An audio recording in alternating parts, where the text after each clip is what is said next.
What is happening, everybody? Welcome back to Tour Life. Today is Tuesday, April 2nd, and we are going to be talking all about the end of the Texas Swing. We got two great tournaments to discuss, MPO, FPO, both of them coming down to the very final hole. We have Anniken Steen joining the show tonight, as well as Gavin Rathbun, who has been tearing it up this season. So very excited to get him on to talk to him. We've got our wild story of the week, our EDWIN stats, and our listener questions as well. But before we jump into all that, how's it going, brother? Uli, how's it going? It's good. Back home. Nice. Man, I don't know what it is, but I have plenty of energy when I'm on tour. I get home. The day I get home, I go to sleep, and I sleep for like a day and a half. It's crazy how my mind works. Like, as soon as I walk in the door, I'm gassed. I went to bed at like 9 last night when I got home, and I didn't wake up till like I woke up for a little bit and then went to bed again and didn't wake up till 3 p.m. Oh my gosh. Yeah, bro. Oh my gosh. gosh. It was crazy. It was crazy. I was so out of it that I tried to get my password in my computer, and I got it switched up with my laptop computer, and so it locked me out. I was just like dazed, man. It's crazy. But I'm home. I got up, we went to do an ultrasound, so I got to see my baby girl again today. Oh, heck yeah. Which was so awesome. It was like 45 minutes of all kinds of different angles and stuff. And what's the size? Size of a mango. Size of a mango. Yeah. Oh. Yeah. Geez. But everything measured correctly, and so that's good. All the measurements came out good. Brain function all great, and heart was perfect. So dang. It was awesome. It was awesome. How's like everything prepared? Is like everything ready to go yet? Yeah, I mean, as much as you can prepare. I mean, we're getting you have appointments like I think every month until the time, and then every 2 weeks and everything. So everything's good right on that front. We're getting the baby room all ready, and yeah, everything's good. Sarah's killing it. You're gonna have like that like emergency bag too, right? Where it's like when you're ready to go, you grab the bag and then run out. Yeah, and you're gone for sure. Kelsey just sent me like a picture of a new litter of corgis. So new family member in yours. Yeah, we've been wanting to get a fourth one, and Balin is the name of the corgi, the sire. That's the name of two of the ones that we have. Yeah. And he just had another litter, so I don't know. We'll see. She's actually right now out in Vegas again. Okay. Because she's doing it's not really mandatory, but they have to do one kind of prep class, I guess, over the off season. So she's doing that now, and then she will start her tryout process. When is that? End of May or early June, I think, something like that is coming up quick then. So yeah, it's very, very soon. So that will be exciting stuff. Okay, some updates on my end. I am now a huge fan of Alex Caruso. For those that don't follow me on Twitter, you probably don't know this, but I'm a big fan of a couple shows that Barstool puts out, one of those being The Yak. And they have a thing called the Yak Gauntlet, where you basically do a cornhole shot, then you have to score a soccer goal, then you have to hit a home run with a wiffle ball bat, you have to hit over a can with a football, you have to make a three-pointer, then run on the other side, make another three-pointer, then you got to run back into the studio and get 10 right during a sporkle. We've done actually a sporkle on here. Right. We need to do a sporkle again. That was fun. Yeah. And he did it. Super cool cat. Loved his vibe. Loved everything about him. So I sent out a tweet saying, I am now an Alex Caruso fan. He hit me back up on Twitter, and I was like, all right, I got to buy a jersey. So I have a number 6 Bulls jersey coming my way now. Dude. So I'll be rocking the Alex Caruso Bulls jersey here soon, which will be cool. We should have got you in that reel this week, dude. Oh, I know, right? Yeah, that's my first basketball jersey I've ever bought. No way. Yeah, first basketball. I have a couple that have been sent to me, but this was the first one that I've ever bought myself. So pretty nice. Let's talk also real quick. Caitlin Clark. Did you have a chance to watch the game? Of course. Wow. That game was awesome. Electric. Absolutely Second awesome. half took over. We'll make a little comparisons, I think, later in the show, because I do want to kind of go back to like, why am I watching women's college basketball? Right. And I think there are some things that we can learn about why it's succeeding, and maybe lean into that a little bit more on the disc golf side. But 12.3 million viewers on like an average throughout the game, 12.3 million viewers watched that game between Iowa and LSU. It was the most watched women's college basketball game ever. It ended up beating out the 2023 NBA Finals, 2023 World Series, 2023 Big Ten Championship, and also every single college football regular season game in 2023, except for Ohio State versus Michigan. It was a massive event. Wow. And she Massive showed up, event. man. And Caitlin showed up, man. I think that one girl should have guarded her the whole game. I don't know who is it. Either a freshman or sophomore chick. Haley Van Liff could not guard Caitlin Clark. I don't think anybody can guard her. The one girl gave her a little bit more trouble because I think she was a little bit quicker than Haley was. Yeah. But I think they needed her more on offense, and so they weren't wanting her to have to guard Caitlin. But I was super impressed. First time ever watching I've seen highlights, but first time ever watching, and she can beat you off the dribble. She's got good speed. She has great size. She can control her body really well. And then she literally can just pull up from anywhere. Yeah, Pull good up from vision anywhere. too. Good off ball movement. Incredible passing too. She did have some kind of iffy passes in the first half where she was just kind of chucking the ball over the place, but she got that kind of settled in.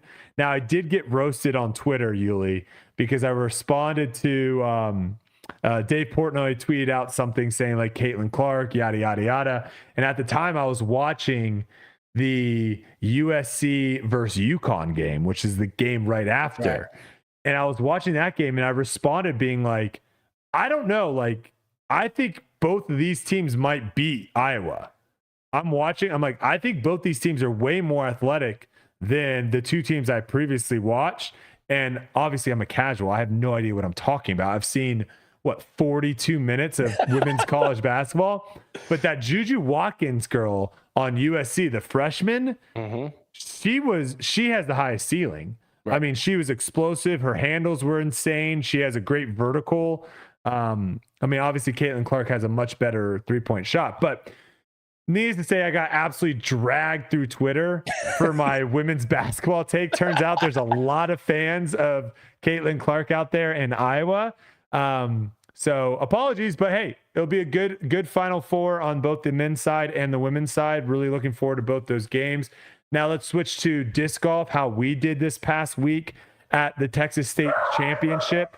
I'll go first. First round, I missed 9 putts inside the circle. Could not make a putt. Could not. I 3-putted 3 times. I had I'm just not practicing. I had 2 birdie putts from like 25 feet that I 3-putted. But I will say this.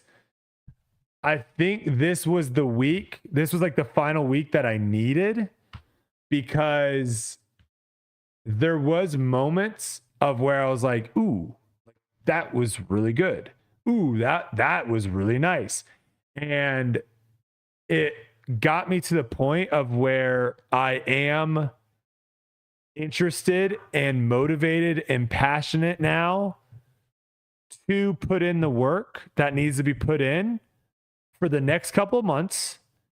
And then I'm going to see where I'm at. That's not a guarantee that I'm like going to be like, oh yes, I'm locked in for another 5 years to playing competitive disc golf.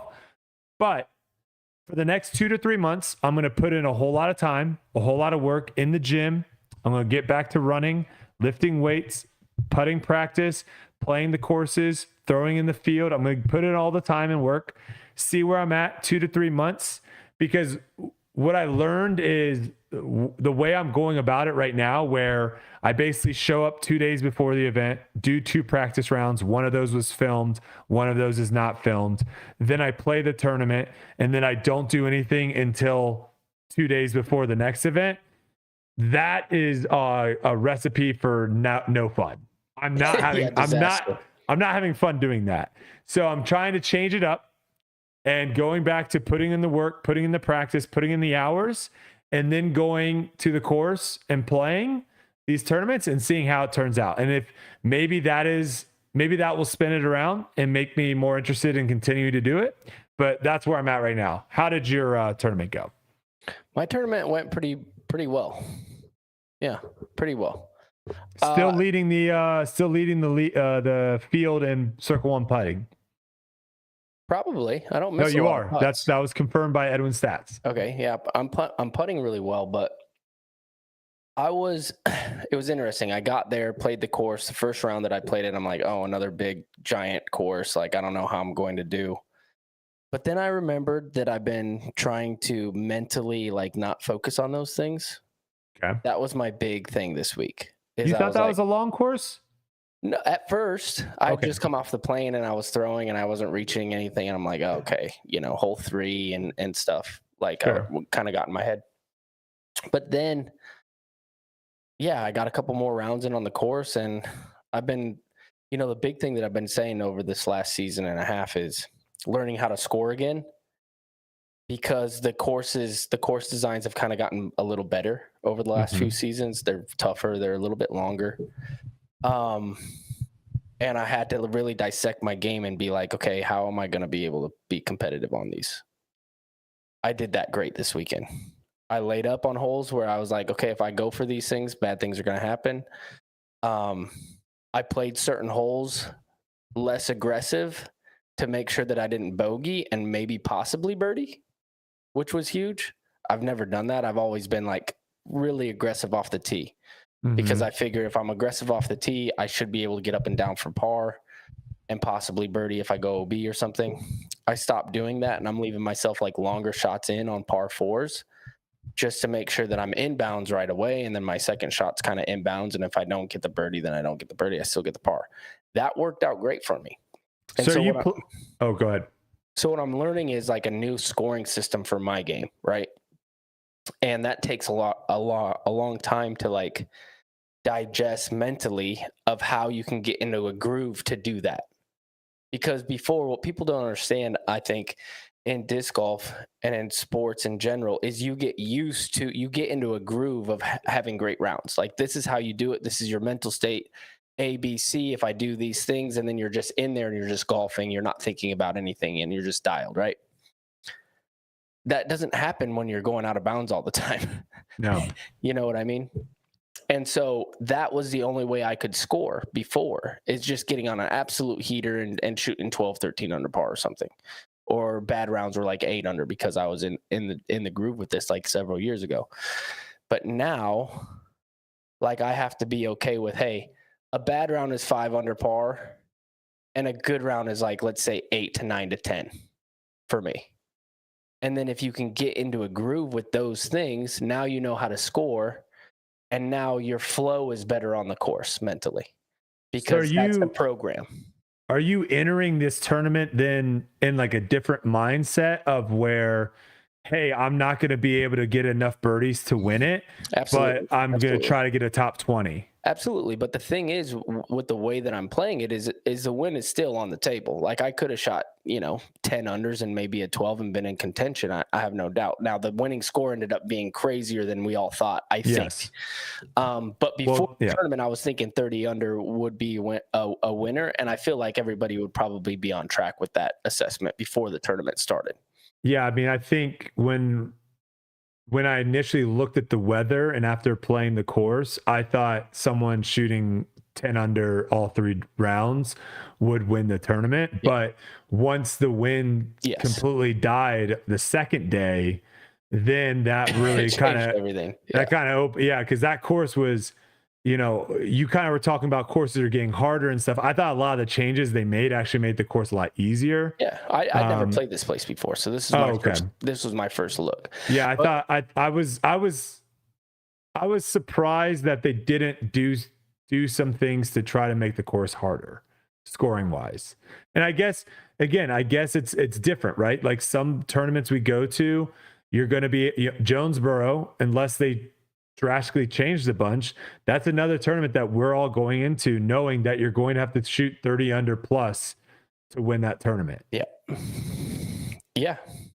No, I feel like my game is trending in the right direction. And I kind of like, I think about like golf and a lot of people who are kind of, because I'm short off the tee. I mean, there's just no way about it. I'm not going to find 100 feet extra being as old as I am and my form the way that it is. And I'm not trying to change it either.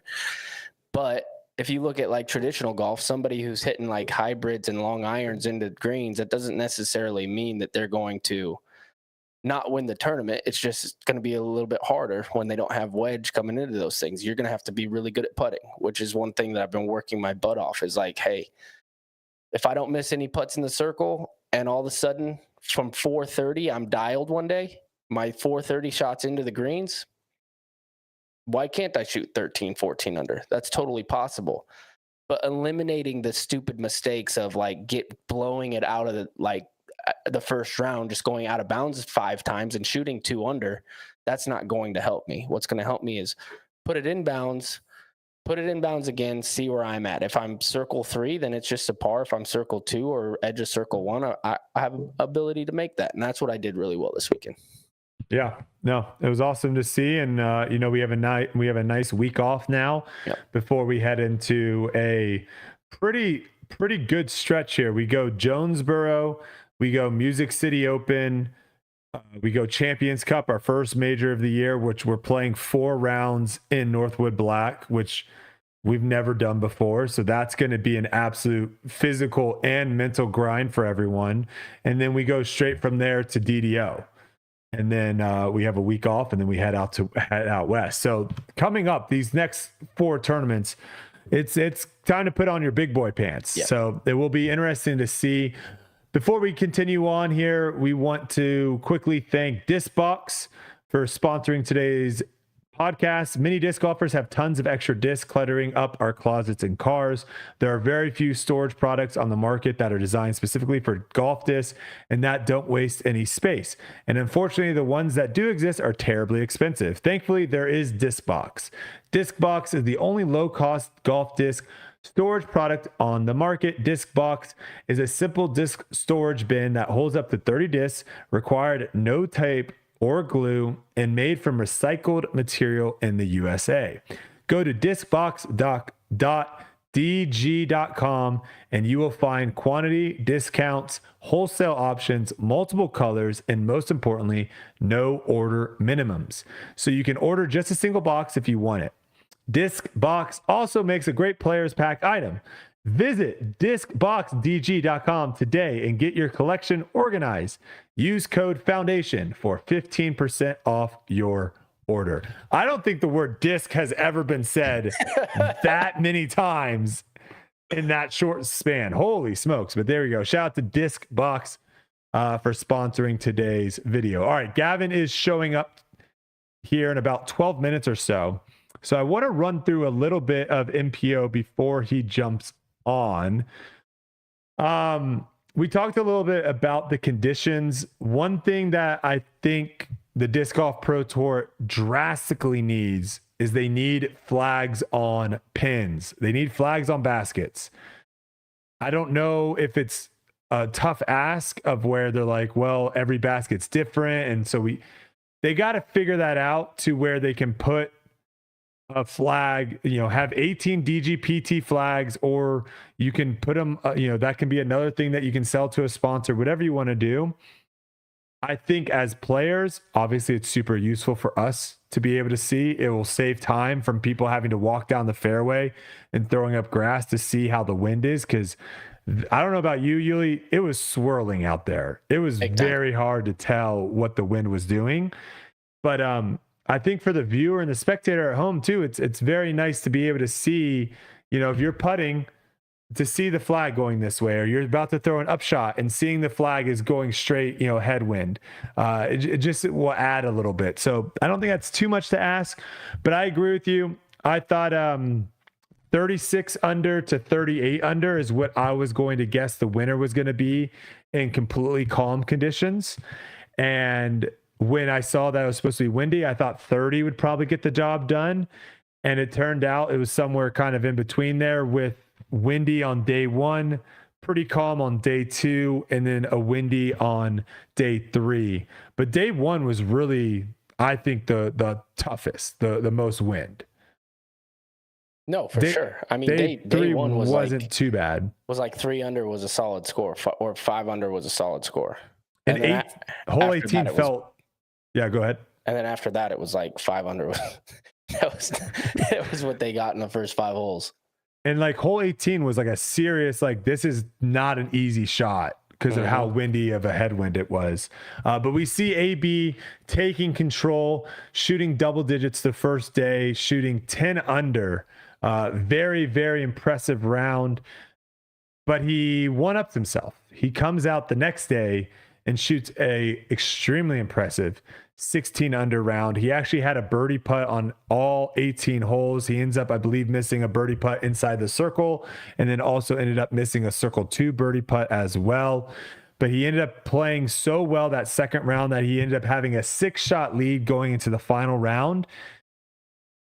Me and Ezra were kind of looking at the leaderboard going into that final day. Ezra was 6 back. He was in second place.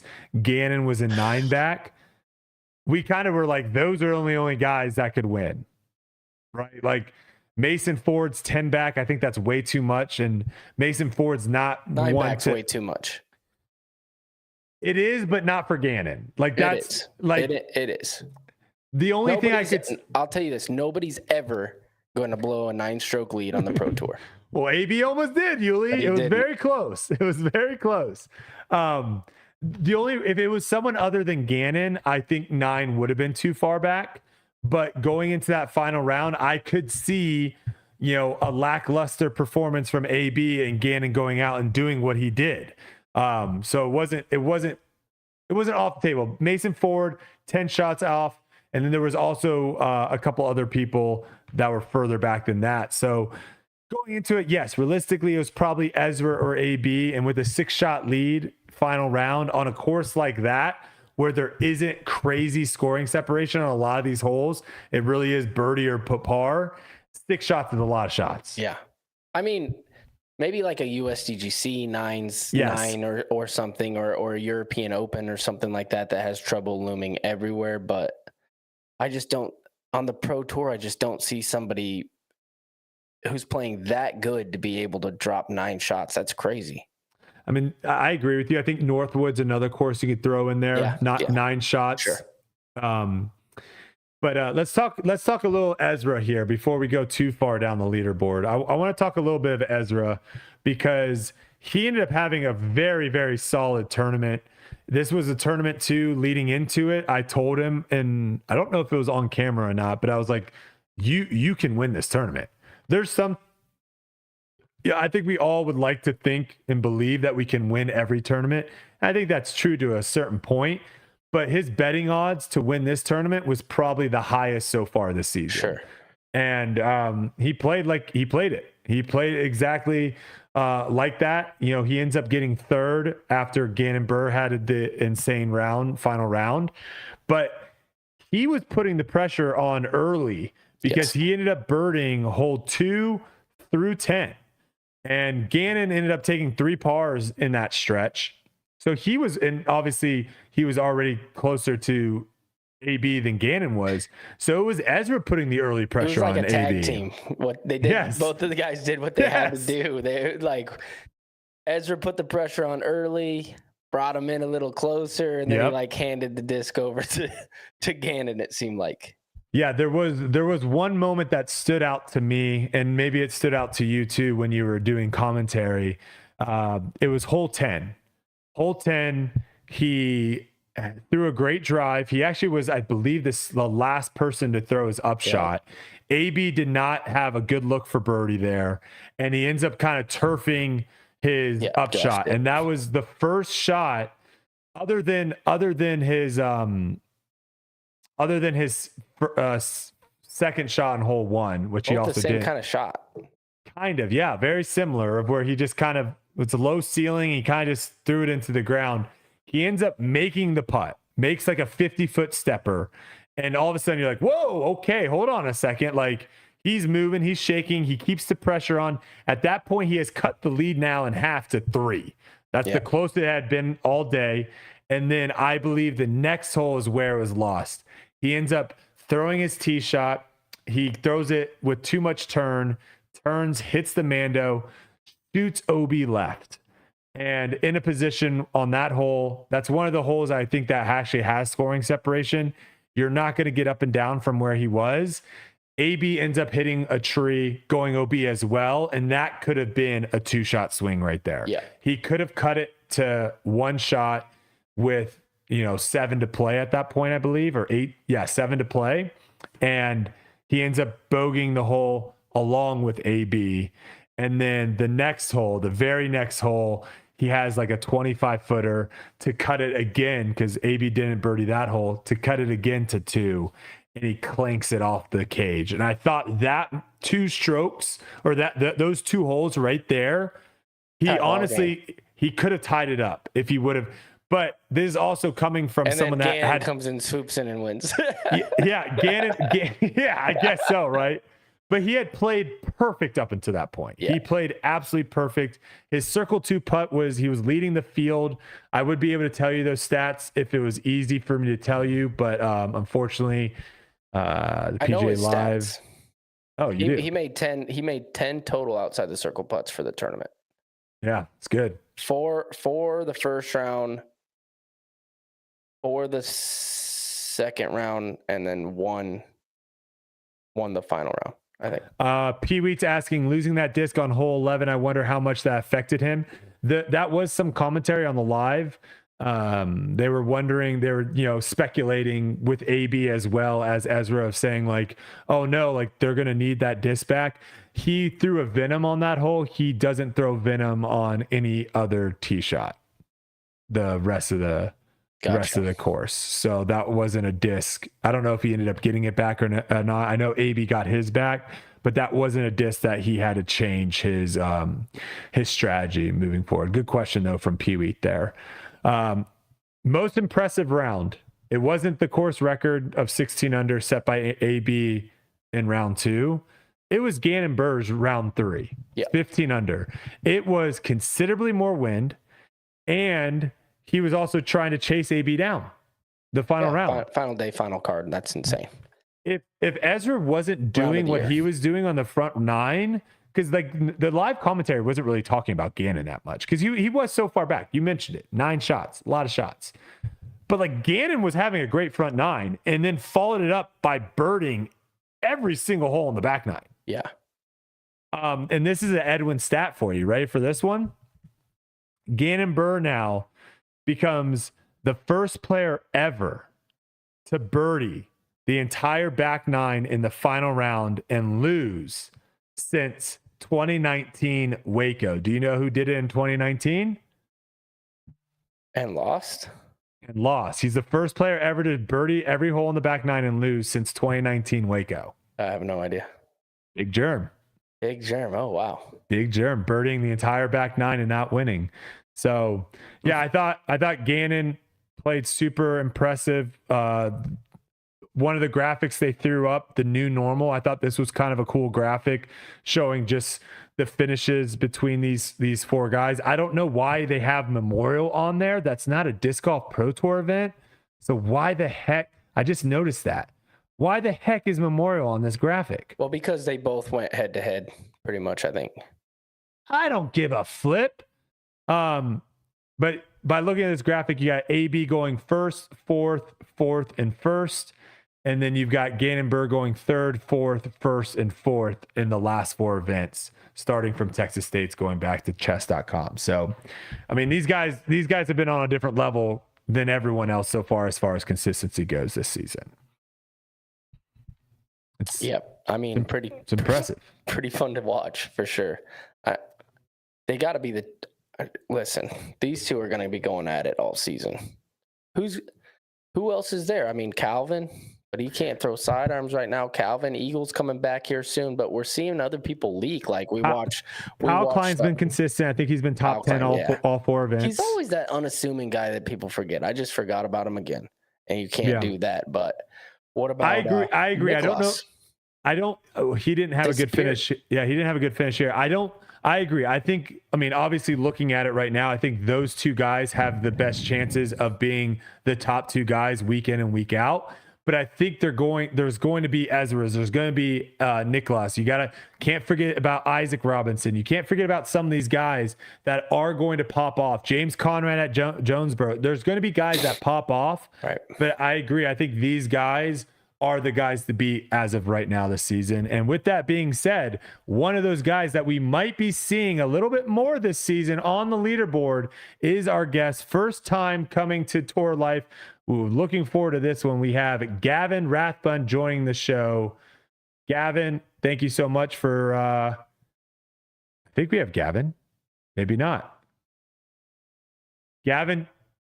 Okay. All right. We'll keep on keeping on then. Maybe he's just building up. Maybe that's the hype. He was building up the hype for his first appearance on the show. Let's talk this real quick while we wait for Gavin. Actually, I don't want to talk about that. I want to hold off on that because I think that's a longer conversation. So I don't. Yeah, we're gonna hold off on that. Oh, we got Gavin.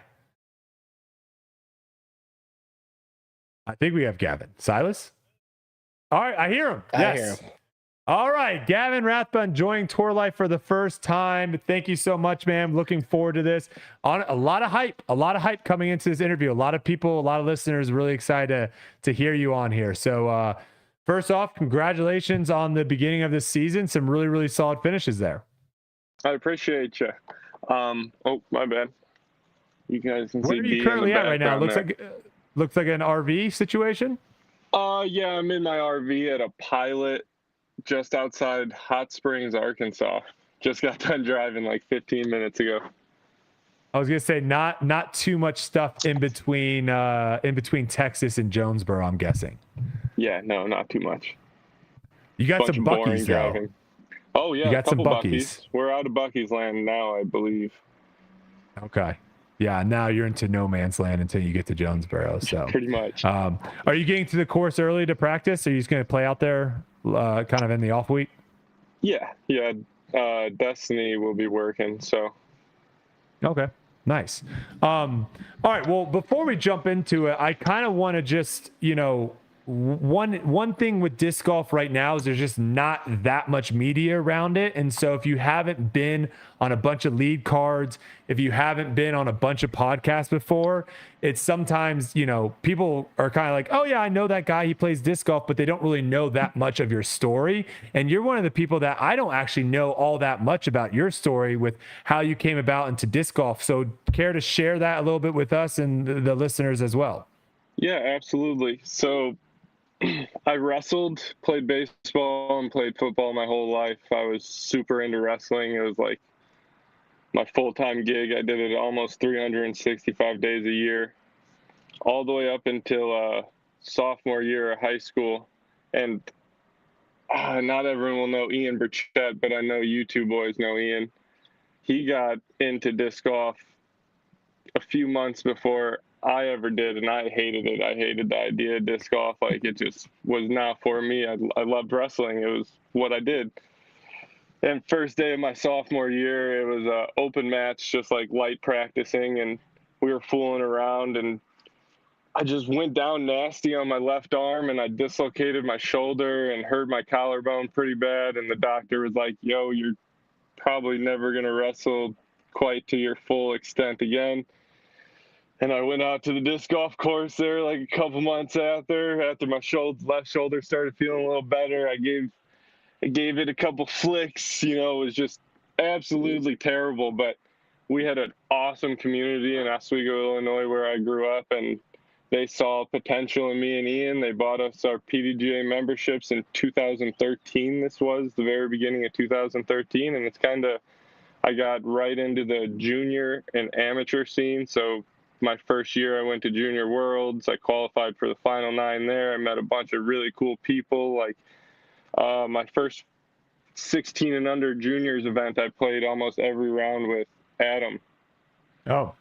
So that's nice. how I originally met him, and just a bunch of the kids that are out there today, like the Hebenheimers and Randon Latta. Like, I played with all those guys back in the day when I was getting started. What made you kind of jump to the pro scene? What was were you starting to play locally and playing against guys that were playing on the pro scene and being like, I can do that? Kind of. It was never really my goal to become like a professional disc golfer that traveled around the country. I just didn't think there was, I guess, money in that or like a real career choice. I was pretty clueless, and I went in 2016 to amateur nationals at the toboggan course, and I won that in a 3-way playoff between Isaac and I think it was Adam. Oh, wow. And after that, it was like, I knew I could do it, but I just never really trusted myself to do it. And then I have a couple more buddies like Alex, Russell, Noam, Meitzma. They really were like, dude, just give it a try. Like, you can come travel with us. I hopped in a car with my buddy Cameron for a year, and like, they kind of just showed me the ropes. We were staying at a bunch of just people's houses, which I thought was crazy because I didn't grow up with like just letting strangers into our house or anything. So I thought it was like this bizarre thing, and it was fun. It was just different for me. Like, I never pictured my life going that way. So when I finally figured out that I could do it, I knew that it was like something that I was going to push for and really, really try to do my absolute best at. So your journey, I would say, has been a little bit different than most of the people that we've had on the podcast, of where, like you mentioned, you kind of, jumped onto the scene, winning USAM. Anyone that win USAM, everyone kind of speculates, oh, he's going to be the next big thing. You end up having a pretty good couple finishes here and there at pro events, beating a lot of really good players, and you kind of start building this hype around your name. And then you end up getting injured. We don't see you for a while. You try to come back, have some kind of poor finishes. The beginning of the season, if I'm correct, you like kind of post out like saying like, I don't think I'm playing on tour anymore. And then all of a sudden you go 6th at chess.com, 15th at the Open at Austin, and 6th at Texas State's in the deepest fields that the Disc Golf Pro Tour has ever seen. Like, talk about that journey of like kind of climbing, and then all of a sudden having to go down and climb yourself back out. Yeah. Well, truly, I've always believed in myself and my game. I think that I have something special when it comes to throwing the disc. Even with people that I play with on the Pro Tour, I just feel like I'm one of the best throwers of the disc.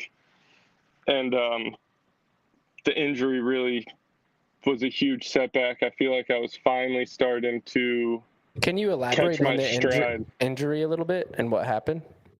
Yeah. So early in the 2021 season, I think it was during the off season, something in my shoulder just felt wrong, and like putting weight over my head felt way more difficult than before. No pain really. It was just like I lost some mobility in my shoulder, and I felt it every week. It was like getting just a little bit worse throughout the season, and my insurance was only in Illinois, so I was kind of, fighting it off to try to get back to Illinois and see what really happened. And after 2021 Ledgestone, I went to the doctor, and he pretty much told me I should stop playing and figure something out. My labrum was torn pretty bad. Oof. And everything else was good, which was awesome. And that was the year that the first match play championship was. And I don't know, I was in top 16 in points, and I just wanted to play it so bad. It felt like felt like something that I had really earned. So I talked with my doctor and my physical therapist, and I was like, this is 3 months away. Can I be in, competition shape by then? And they thought I could. So I did physical therapy. I stayed off the tour for those 3-ish months. I felt strong, and I got to the Disc Golf Pro Tour match play, and I was throwing a practice round by myself, kind of didn't have, I flew in, I Ubered to the course. I was just excited to go and play, and it was like the third hole of practice. I heard like marbles clank together, and I knew that I did something. And so it went from like maybe doing stem cells to a PRP shot to you're going to have surgery, and there's not really anything we're going to be able to do about it. So where are you at right now with the rehab and everything? Are you fully feel good to go? You're able to throw full power forehands, everything? For sure. I think it's been well over a year. I'd say the first year after surgery was really tough, just like trying to get used to not having that mobility anymore. And since then, I think I've been as close to as 100% as I can possibly get. I mean, obviously, there's always getting stronger and getting those smaller muscles stronger. But as for like throwing a disc, yeah, there's nothing I really can't do. And I think it's been like that for like 16 months or something, just about. So can you expand a little bit on your post that you made earlier where you basically told people that you weren't going to be a sponsored player anymore on tour? Like, how did that come about? Was, who were you previously sponsored with? Were they trying to re-sign? Like, just whatever you're comfortable talking about. Yeah. What's going on there? It was a crazy off season, honestly. So I knew the last 2 years were tough. I played worse disc golf than I ever have before for pretty much 2 years straight, minus like one D-Glow event and maybe OTB. I might have snuck out a top 10. It might have been like 11th or something. But, oh, man. So this offseason, I was very worried about, getting a contract. Your contract was up at the end of last year? Yeah. And that was with Dynamic Disc. Yep. Okay. And so I was nervous about it. I mean, Destiny's on the road with me. Our two cats are on the road with us. I'm 26 years old. I know it's still young, but like I want to be able to support my loved ones and feel like I'm doing this for a reason, I guess. And so Dynamic offered me a contract, and it just wasn't very good. I mean, it's a lot more than what I'm getting right now, obviously, but I don't know. It just didn't feel worth it I felt like I could take a year off and like work on myself and get better at the things that I need to get better at.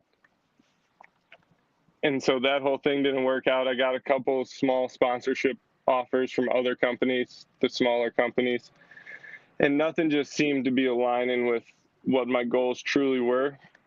And so was Dynamic asking for a multi-year? Did they want you to sign no, it was just a 1 year. Okay, 1 year. Okay.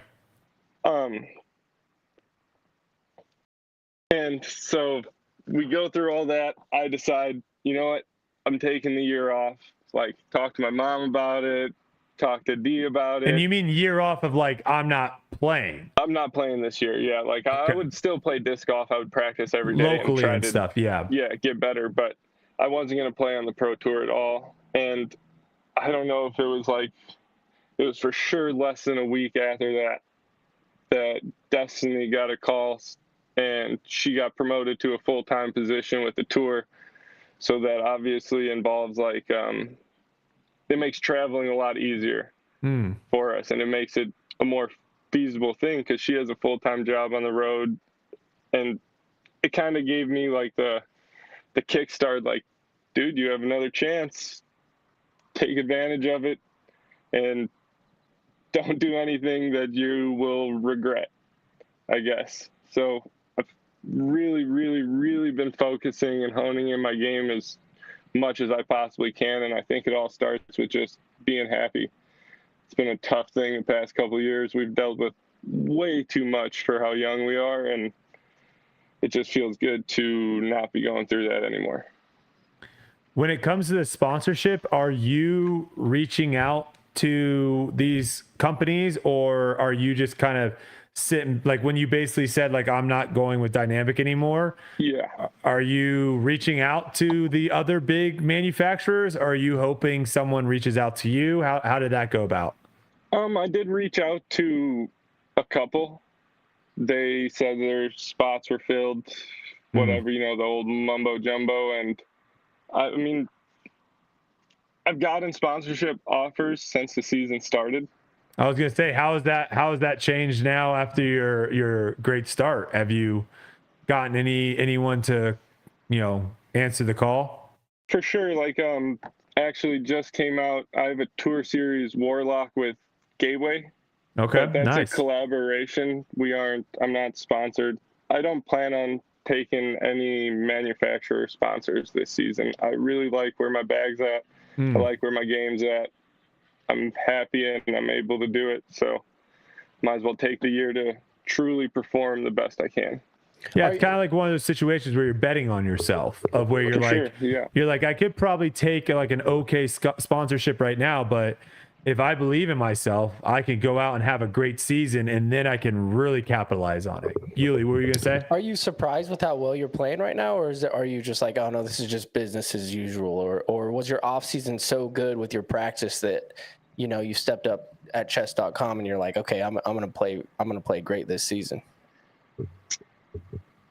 I can't lie, I didn't really practice that much this off season until Destiny found out she was getting a full-time job. I was practicing, but I felt like I was practicing without much intention. I don't know. This offseason, It was like a pretty low point, and just thinking my disc golf career had a small chance of being over with. So are you surprised with how well you're playing, or is it just, or are you just like, this is who I am, this is what I do? Surprised this weekend. Okay. I putted incredibly well this week. Like, for sure, my best putting performance of my life. That's where I struggle the most at. I'm usually just parking holes, and I'll have a ton of park shots and hit a bunch of fairways. And it was like completely twisted around this week, which is probably a good thing. Maybe if I can figure out both those things at the same time, something special can happen.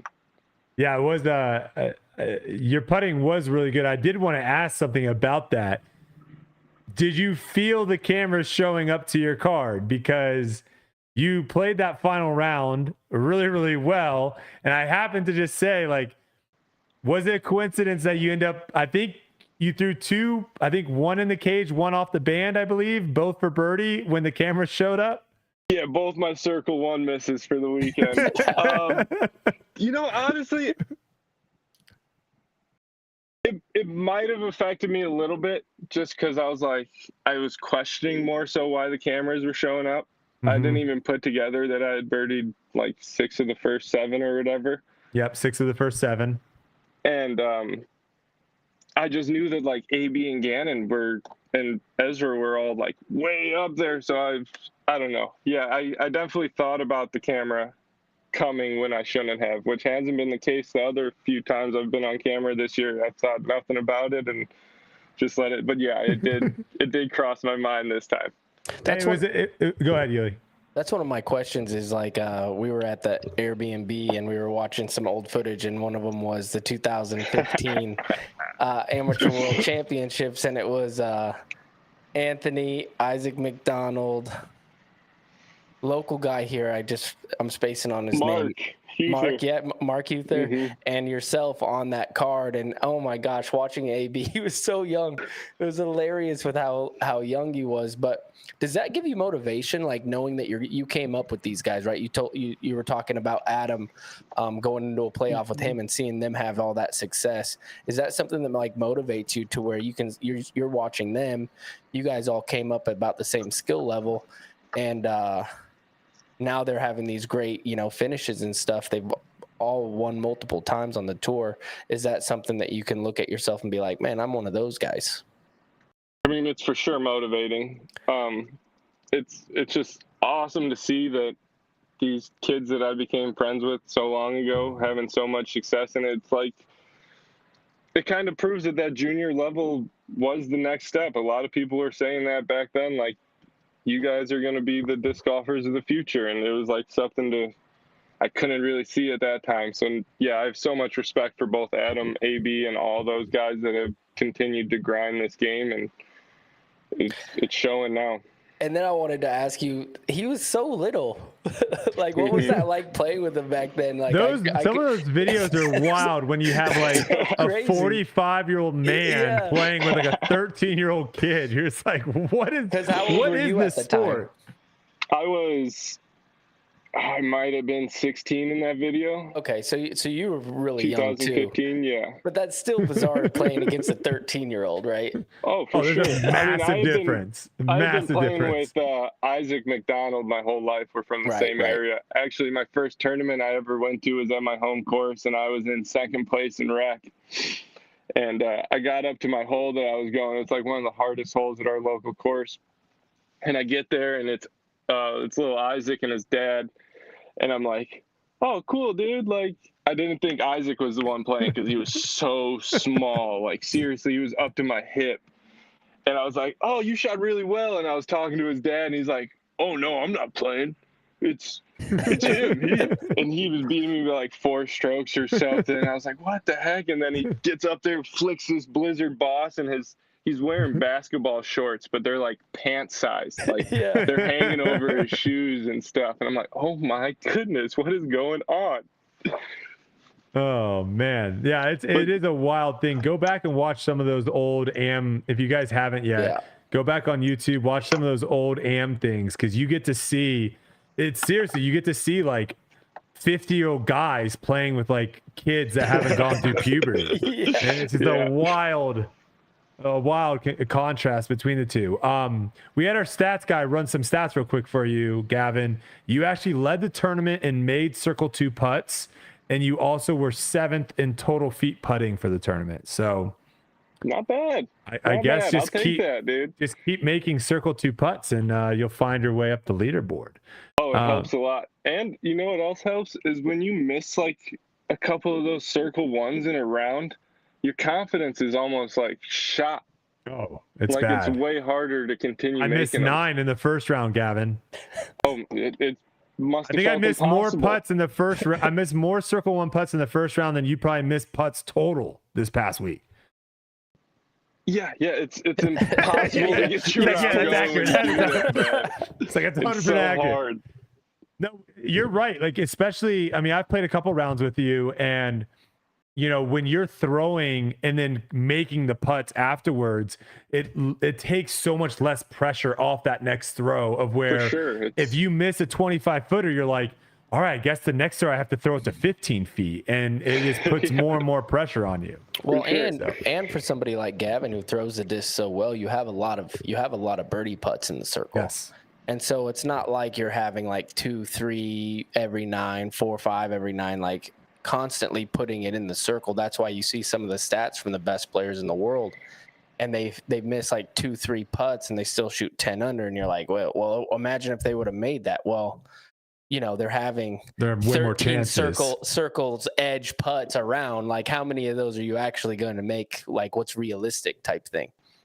Yeah, you just got to give yourself some chances. Yeah. All right, before we let you go, though, Gavin, I do want you to retell a story, because this was one of the first, I think, probably like interactions that we had off of like actually playing it around. I can't even remember what tournament it was. I was warming up, and I had just thrown one of my discs in like this tall grass that I was trying to find. And you like come out around the tall grass, and you're like completely mangled. And I'm like asking you like what's going on, and you're like questioning whether or not you're playing because of a cat attack. Mm-hmm. Yeah, that happened. Do you want to explain what went down there? I'll start it off with this. Oh, come here, boy. Oh, do you have the perpetrator? It's this guy. He messed me up. And believe it or not, this is the super nice one. Like, we have a really mean cat that hates everybody besides me and Destiny. He loves us. He adores us. He's our little baby. But this one, he's so nice and just like never claws or bites at people. And I was walking him in New World, like on a leash, being a good dad. Like Destiny's at her cousin's house, her aunt's house. I'm sending her pictures, and I'm just all excited. I'm like, look at me look at me, I'm taking the cat for a walk. And it turned into a nightmare quick, man. I was probably 500 feet away from our van.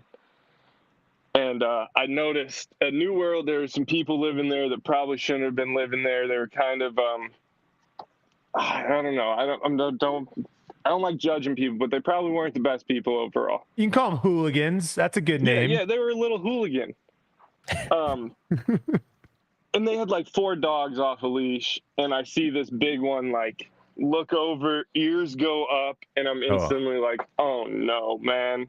And so I take Quincy, pick him up. I start fast walking to the van because if I run, I don't want to like him to get scared. I don't want the dog to start running. Dog starts running. He gets to me like 100 feet before the van, and I'm like holding Quincy up, and he's getting nervous. He's not scratching me or anything, but he's like, I can tell. I feel his claws. I'm like, okay, let's just go. This dog like starts jumping up on me, and then he bites Quincy's butt.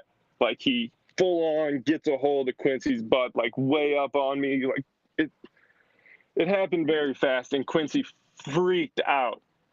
And so I'm trying to hold him above my head, like, and he's just mangling my arm, like biting as hard as he can and not letting go. Like I can literally feel his claws moving around inside my arm. The situation got much worse. There was a bunch of arguing that was going on while no one was caring about this dog and cat biting my arm, because the dog got me a couple times too. It was just a bloody mess while these people were all arguing like, oh, you can't touch my dog, because people were like, get your dog, otherwise we're going to have to do something about it. And he was more worried about that than actually getting his dog. So it happened. It felt like an hour to me, but it was only like 5 minutes. And the worst part about it is like I could still throw with all the bites and scratches on my arm, but they got me like right in the middle of my thumb, and it just swelled up, and I couldn't move it at all. And that's what got me. I remember you saying something like because we were like 100 feet or 200 feet away from each other or something, kind of passing by, and you're like, yeah, like I got attacked by a cat or something. And I was like thinking like a bobcat, like I was like trying to think like a mountain lion. Yeah, like something like what? Should I be nervous out here? Like what is going on? And then you explain it to me, and I was like, oh my, that is like the worst luck ever. The worst luck. It was just continuing the pattern of bad luck that I was on, man. Yeah, it's wild. All right, well, we're gonna kind of change lanes a little bit. And clearly that is a pet peeve of probably people having their dogs off leash that shouldn't have their dogs off leash. But this is a segment that is a fan favorite segment where we ask our guests what their biggest pet peeves are in disc golf. That can be things that you don't like people telling you. That can be certain things of how people play. That can be fan interactions. That can literally be anything, something that really gets under your skin in the current landscape of disc golf. I'm not sure how you boys are going to feel about this, but I don't like that the players, I understand that the Disc Golf Pro Tour can work on a lot of things, and overall there are problems. I hate how much I hear, not only like on the course during my rounds, but like on the Facebook page, and just, I don't like players complaining. I feel like we're all so fortunate to be able to do this. And like, especially at this time in the game, I don't know. It's been getting to me lately. I see all the hard work that the Disc Golf Pro Tour employees are putting in, and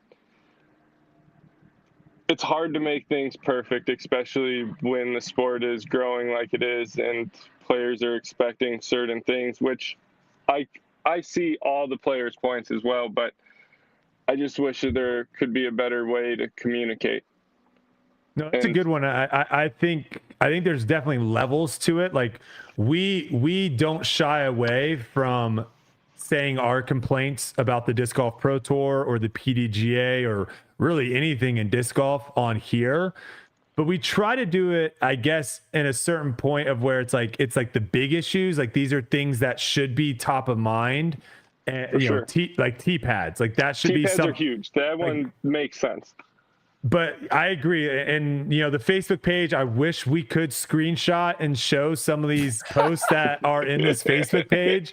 Unfortunately, it is, we have to keep it behind the Facebook page. But yeah, you know, there's, you know, people taking a photo and there's like a route and they're circling the route being like, I tripped on this route. This is unbelievable. Bro, we're playing in the woods, brother.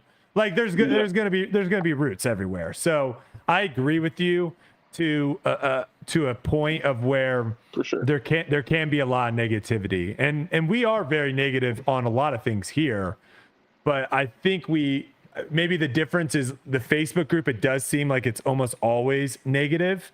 Where I think it's mostly the Facebook group that I'm talking about, and I just hate hearing it during my rounds. Like somebody throws a bad shot, and then they're like, "Oh, but this and this they should do better," and it's like, I don't know. It just gets to me a little bit. I just talk about pace of play. That's the only thing I talk about during the rounds because I'm constantly trying to get people to understand that at the end of the day, disc golf is a product. Like we are an entertainment product. You shouldn't be like selfish and thinking about it's on you. If disc golf is not entertaining, less and less players can play it professionally. That's just the nature of the beast. And us playing 3.5, 4 hour rounds is just not a good time slot for us. We need to be trying to figure out how can we get these rounds done in an hour and a half, 2 hours, not super long. Because I hear that all the time being like, well, I don't want to walk faster and like mess up my, it's like, bro, at a certain point, like we need to like suck it up and figure out how to play quicker. You can't play slow. You just can't play slow. I have a question for you guys. What do you think about the field size? Do you think it should be bigger or smaller? Bigger. Of course, bigger. Especially if yeah, I mean, I think right now looking at it, I don't like the idea of, I love with where the payouts are, where we're having the winners take $7,000 to $10,000. So I wouldn't want that to be like spread out amongst, you know, if we add more, spread out amongst more.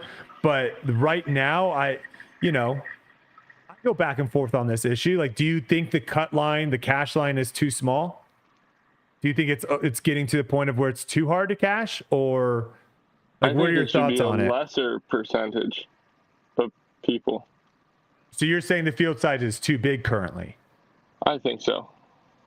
So you're going on the take of what I've had before, of where, hey, the Disc Golf Pro Tour should take the top 15 chicks, the top 50 guys, and then just go and have like a way smaller tour. I mean, that's maybe a little bit too of an extreme, but yeah, a little bit more than what I think. But that's where you're leaning towards? For sure. I think that's more of a far along the further down the path thing, but the only problem with that is now our pot gets smaller. That's the only thing, because, you know, I'm not going to name any names because I'm actually down this leaderboard quite a bit as well, but there's a lot of names that finished 80th and higher that no one is showing up to watch, or no one even knows who they are. So it's not like they're adding to the entertainment of the actual sport. We don't have people right now, like there's very few courses, DMC, Maple Hill, OTB. There's a handful of courses where people show up, post up, and watch every group go through. That's just not really happening the majority of the time. So these extra groups really aren't bringing anything to the table, but they are bringing money. So that's the only thing is, what is it? Like, what do we, $350 or something, $300 to enter into these tournaments? Yeah, $350. Yeah, so you take 20 guys out, and now all of a sudden that's $7,000. That's $7,000. Need some bigger sponsors in the game before anything like that can ever happen. I mean, that's why Worlds is such a huge payout, is because they have 2 fields, right? They have double the field size, and so the purse is really coming. Majority of it is really coming from just adding more people, gambling their money, essentially playing the local poker game. But I don't know. I go back and forth. Uli, what are your thoughts on field size? I mean, it's a give and take. I think eventually it's going to be. I think it's just. I go back to like traditional golf. Like, I feel like the field size should be pretty big. But at that point, we better have a lot of superstars type thing. Like you look at traditional golf, anybody can really win at any single weekend. You have your superstars, but then you see a new winner every other week, it seems like. And we're not seeing that yet in disc golf. We are seeing new winners, but they're faces that we've seen before. It's very rare that a Parker Wilk comes out and you like kind of never heard of him and he wins a tournament. Like that was a one-off last season. But then it comes down to like your product, like Brodie was saying, we're a product, that we're an entertainment product. And I feel like the more opportunities we have to develop some sort of superstars, probably the better. But that also comes from there's a second part of this that I think should happen, which is like at a developmental stage of like tournaments, of smaller tournaments, to where people can kind of earn their way on tour, which it looks like we're trying to develop. And once we do that, then the field sizes will be, I feel like, could be a little bigger, but we're also kind of grooming people to come in, earning their spots, and they're already ready to play for titles type thing. We're a long ways away from that, but all in all, I think bigger field size to me seems like the more logical way to go. Do you like having cuts at tournaments, Gavin? I think so. From a player's standpoint? Yeah, if I'm even if it's a 20 3-day strokes event? out of the cash, I don't want to go and play the fourth day. What about a 3-day event? No, I don't think there should be cuts for 3-day events. I think there should be more 4-day events, though. The only reason I like cuts, even, I agree with you. I think 4-day events are probably better if we could do that. But the only reason I do like cuts, even at a 3-day event, is it gives you just an extra narrative to talk about on Saturday. Is, for example, like this tournament, it was pretty cut and dry going into the final round, like who was going to win. Like it was going to be either Ezra or AB. I threw Gannon a flyer. Maybe people won't believe that I did, but I did throw Gannon a flyer that he had a chance to win it before going into the final round. But I think that just gives another element of, what was the cash line? Do you guys know? 50. So that would be 50 got cash or 50 missed cash? 50 was the cut. Okay, so guys they got cash. Okay, so these are some of the names that you could like talk about that were like right on the cash line that made it, and some that didn't make it. You've got Evan Smith, Bradley Williams, Evan Scott, Nico LaCastro, Chandler Kramer, Greg Barsby, Andrew Presnell, Eric Oakley, Chandler Fry. All these guys made cash, and then you have Albert Tam, Casey White, Parker Welk, Paul Kranz, Garrett Gerthy. These guys all just missed cash. So I think it just like gives a little bit more of a narrative to some of these tournaments, and maybe for people to pay attention to more than just what's going on at top. Is you can also be like, oh, like this guy needs to, birdie this last hole to make the cut line. Like, for sure. I don't know. It's something. But Uli, you want to finish us out? Final question. Yeah. Out of all the guys currently on tour, whose game do you look at? It could be putting, it could be backhand, sidearm, the way they carry themselves, but who do you look at and you go, man, that's nice, I wish I had that? I mean, I think I'm with the 99% of disc golfers around the globe right now. It's AB. Yeah, that's been the answer. It seems like for like 3 weeks in a row. I was able to play with him. I think it was either last week. Yeah, I think it was at Austin.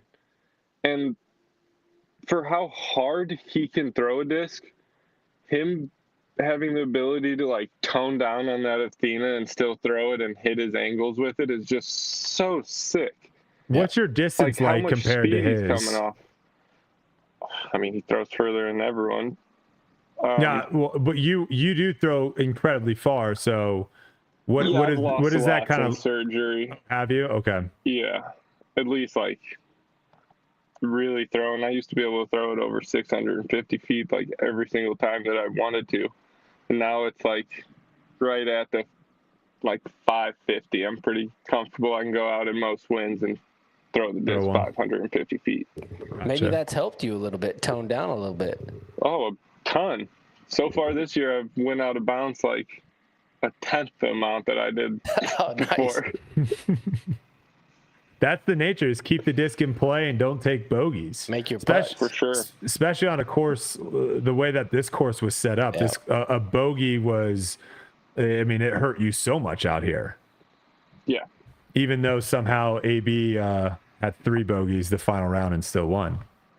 But yeah, I guess that's like the 13 birdies or something with that. Yeah, I was gonna say he still ended up shooting 8 under with 3 bogeys, and then had 16 birdies the previous round, and 12 birdies the previous round to that. So yeah, pretty impressive stuff. I did want to ask this one last question before we let you go. What does the rest of this schedule look like? Are we going to see you pretty much at all the big events? Yeah, everything. European Open is still up in the air. That's the only one. I won't go over there and play the other tournaments. Okay. But European Open is the one that I'm on the fence about. Qualified for US, playing Champions Cup, and all the other ones, yeah. And then you want to shout out I know you shouted out the collaboration you have going on. Maybe shout that out again where people can get that. And then also shout out anything else that's working with you, any sponsors, anything like that. Sweet. Huge shout out to Double Eagle Disc Golf. They've helped so much. They're producing my new jerseys that are coming out. Go and pick one of those up if you want to support me. I wore them this weekend. Got a lot of compliments. People like the Eagle stuff. That was the one on Sunday, right? That was sick. And Saturday. I wore a purple one on Saturday and a green one on Sunday. Yeah, I saw one where it was like it's the same design, just different color. Different designs. They're all different types of Eagles on there. Okay, gotcha. I think I have 5 colors of white, red, green, sick. purple, maybe only 4. Okay, nice. Oh no, and a black one. Yeah, 5. Dang. And then Gateway Disc Sports, you can go and get my new Tour Series Warlocks. These things came out absolutely amazing. Shout out Dave and the crew over there. And then lastly, Destiny, my girlfriend. She's been amazing. Seriously, wouldn't even be playing this year if it wasn't for her. So that's a crazy story, man. I remember seeing that and being like, dang, Gavin's not going to play? Like, that sucks. But I mean, a tough pill to swallow. That's for sure. You're making it. I mean, you're, like you said, you kind of feel like this is a second chance and you're taking full advantage of it. And I know we're all rooting for you for the rest of the season as well. I sure do appreciate that. Of course, brother. Thank you so much for joining. Really take your time, and we'll see you in Jonesboro. Yep. Thank you. Yeah, guys. safe travels, buddy. All right. Take it easy, brother. Absolutely. All right. There you have it, folks. Gavin Rathbun joining us. Cool story. Very Cool cool story. Did not know he was a wrestler, and also did not know he has been playing disc golf that long. Yeah. Crazy. But I'm glad he's on tour, man. I agree. I mean, he said it himself. He's like, I feel like I'm one of the most talented guys throwing the disc. I just got to figure out the putt. And every time I've played with him, whether he's playing well or playing bad, it's literally just his putting. Like I've never played around with him where I was like, he has no idea where the disc is going. Right. He always throws really well. It's just whether or not he's making putts or not. So I know really, when he said that he was going to take the season off, I was like, dang, can I rent that game? Is that for sale? let me take that on the tour. What do they do in poker where they like finance someone, but they get like 30% of the winnings or something? Right. Be like, hey man, I'll pay for you to go play, but you have to give me 30% of everything you make. Yeah. All right, let's finish up talking a little bit about MPO. There was a few more topics I wanted to bring up. First one being, there's this new narrative going around Ricky and Paul. The new Ricky and Paul is AB and Gannon. I want to ask you this, like, were other guys winning in that Ricky and Paul era? I thought Ricky and Paul were just winning and like no one else was winning. Oh, Shoestrick was winning. Okay. Nico was winning here and there. So there was other Feldberg guys was that would still pop winning. up, Yeah. and they weren't just literally winning every tournament they showed up to. I mean, it seemed like it. It felt that way. When you win multiple times on the tour, like you're the guy, you know. Yes. So if you win more than 3 times a season, like you're that guy. And I guess I just had it in my head, like for a year or two, like if they were in the field, they were winning the tournament. Well, I mean, there was 2015 where Macbeth just absolutely, literally won everything. It seemed like he lost a couple times. Ricky won the other ones. But yeah, I mean, you think about it, the narrative has changed a little bit in this era. For national tours were cool, but it was all about majors back then and just tournaments in general. Like, sure, you wanted to win national tours, but it wasn't like we didn't call them elite series or anything. You know, there was just like super tours where all the best players were there, and we didn't have that many of them. There was like 6 to 8 a year. And so if, you know, those guys won 3 of those, that was insane. And then you had the major championships, which was always dominated by Shoestrick and Macbeth and Dave and Ricky. Yeah, it was like a smaller sample size of tournaments, but they were winning so many that it was you had less chances to win as many tournaments as they did. When you have 11 tournaments that are big, and you win half of them, that's ridiculous. Yeah, crazy. Thing. Yeah. All right, let's talk a little Ricky actually a little bit here. So Ricky Wysocki in the past has absolutely dominated this event. He won it in 2013, 2014, 2017, 2019, 2021, and 2022. Now you can say, well, the field, you know, last year, for example, the field was a silver event last year, and it was not nearly as deep. You had mentioned you weren't here last year. There was a bunch of people that didn't come to the event. But the previous year was, I'm pretty sure, a well-attended event. And in years past, it also was a decently well-attended event. So he had won this tournament 6 times going into this tournament. And he ends up falling all the way down the leaderboard to 17th place. Anything to kind of take away from this? He finished with a decent round, shot 7 under, finished 18 under for the tournament, shoots 7 under with a double on the par 5 hole 8. But anything to kind of take away from this? A tournament that he has dominated for years and years. I heard in practice he was throwing too many sidearms and started getting a little elbow pain and then wasn't throwing them as much in the tournament. Oh no, we're hearing this far too often. Yep. So that's what I heard. Yeah, I mean, I guess that leads me into the second thing I want to talk about, Calvin Heimberg. Calvin Heimberg, he's mentioned this before. I think he mentioned it in his press conference leading into the tournament that he was not going to be throwing forehands. I kind of mentally went through the course. Hole 2, forehand hole. Hole 5, forehand hole. Hole 6, forehand hole. Hole 15, forehand hole. So there's 4 holes. Yes, can you still birdie them with the backhand? Sure. But there was 4 holes that he for sure would throw a forehand on, and then a lot of upshots. Go look at the scoreboard. How did he play on those holes? Ooh, good question.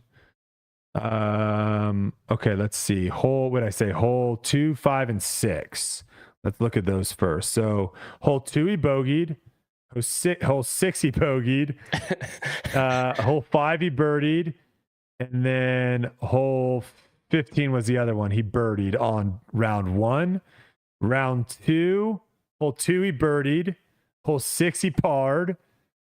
And hole 5 he birdied. And hole 15 he birdied. And then round 3, hole 2 so he played hole 2 1 over par. He played hole 6, I think, over par as well.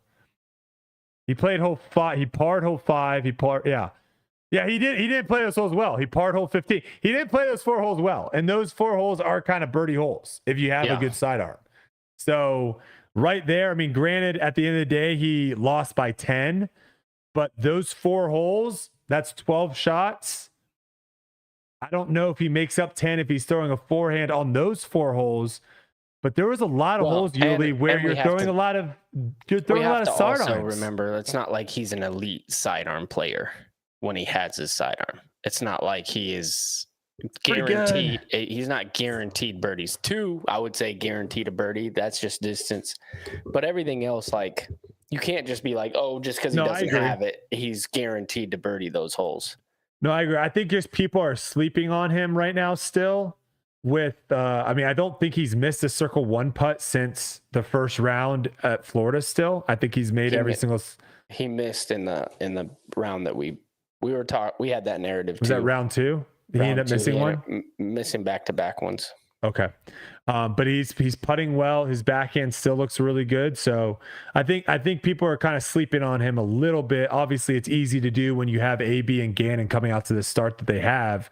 But again, just someone to kind of keep an eye on when his sidearm kind of comes back, because he's playing these courses, you know, at a I would consider a reasonable disadvantage without the sidearm. Yep. Let's talk about the course real quick. Thoughts on the course? It was all right. I thought that OB could be tighter. Yep. On almost every hole. The ending stretch was kind of blah. I thought hole 2 was great. I thought it was a great hole. I thought 2 was great. Hole 1 was really good. Maybe add more sand to the bunkers to make them look like bunkers. Yeah, maybe. And then I thought maybe you could bring in that tighter behind it a little bit, just a little tighter. Okay. Hole 3 was great. I thought that's a good hole. Hole 4, fine. But like, how is hole 2 not an island green? Because you have those bunkers. If you land 70 feet short, that's a terrible shot. You should not get a par. That's what I was trying to do. It's like land like 50 short. Yeah, it's a terrible shot. You shouldn't get par. I didn't. I got 2 birdies. The part of this course that I think really, like, I mean, we got a good battle down the wire. I like the course more than the other courses that we played so far. Okay. We got a good battle down the stretch, which made, I think, live coverage really good. The thing that took away from me is the last, what is it? There's the last 7 holes, there's 2 par 4s. So it's like very par 3 heavy. And I think hole 16 is kind of a dud. It's like we've already had that shot, that hole kind of already. I mean, that's the same exact hole as basically hole 7. And then hole 18, in my opinion, is a dud. I think it's a dud of an 18th hole. I thought the par 5 was awful. Par 5 is not great. It was just too easy. It needs to bring, man, I keep saying this. Even if they don't bring it back and it's not like a rule for every hole, there should be like 1 to 2 holes that have stroke and distance on both sides to where, like, make it a lot harder. It tightens it up. It brings drama. It brings a better storyline. Like, you know what I mean? Yeah. I just feel like that's something that you don't need wind to make the course harder. You know what I'm saying? Like, I feel like the teeth on this course.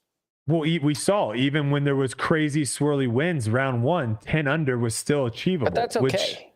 I know, but I'm saying I'm still saying, like, I think some people freak out and they're like, we can't make this course so hard because if it's windy, then it's like, who cares? A good score is still a good score if it's windy or if it's cold. Yeah, 600 is still okay if that's the best score of the day because the winds were really tough. I did like the fact that they utilized a lot of like low ceiling shots. Yep. I think that's something that the tour needs to do more often. It was cool. You had to see a lot of people like have to flex shots and throw some skips and stuff. I like that. But I mean, all in all, 18 was awesome. I hated that you could just go to the drop zone. Was awesome? Yeah, I like hole 18. Is that sarcastic? No, I think it's a good hole. I just don't like that hole's terrible. For 18? I don't like as a hole, it's a good hole. I wouldn't put it as my 18, hole 18. Oh, you're saying the hole itself. I don't want it to have a drop zone like that. Like, it's a pretty tough hole. Like, you can only get a 4. Yeah, that's silly to me that one of the hardest holes on the course is like, oh, but all you get is bogey. Like, that's not cool. That's a hole where we can't. Because I get what they're saying, all shots to the drop zone, because they don't want to have like, did it cross in bounds or not, right? That's where you just say if you don't land in bounds, it's a re-tee. Or if you don't land in bounds, there's a drop zone that it's like on the sidewalk where you're still having to throw like a 350-foot shot. Yeah. Over. Like this, I don't know how many times I have to say it, guys. These jump putt drop zones are stupid. we need to stop doing drop zone. And if they do it, put it over at the sidewalk on the other side to where you have a death putt and you could actually take a double. But even there, it's still stupid because everyone's just going to lay up and tap in. It's having an uphill 50-footer. It's less stupid, but still stupid. Yeah, I agree. I agree, yeah. So sometimes too, when I go back and, I'm going through the show notes and I'm trying to think of stuff to talk about that went down, it helps me kind of figure out whether the course is good or not, is if I'm able to jump and be like, oh, that was hole 7. Oh, that was hole 12. I couldn't, like, if you told me right now, hole 14, I have to almost like start at like another hole, like almost hole 1 and go through the course. This course didn't have any signature holes. It didn't really have any holes that popped out quick. Yeah, you're right. Hole 18 is the only one. It really had, the more you played it, the easier it got. It was one that you needed to get a little practice in, because I remember showing up to the course and you told me right away, like, this course is good. This is a good course. They made it easier though. Like, I think hole 1 was easier. The tee shot on hole 1 was easier. I think some of the OB lines, and this is where, a temporary course like this is, I think, one of the negatives for a temporary course is they can't, they're going off of pictures. I'm assuming they're going off of last year's caddy book of like where the OB lines were. They can't be super accurate. So some of those OB lines, I swear, were wider this year than they were last year. Gotcha. Yeah, I have no reference, but I did like it. I will say that. It's a fun course. It's the better course that we've played so far. I agree. I don't know, maybe chess.com, that course is really good. But I did think that this was a good course. I did.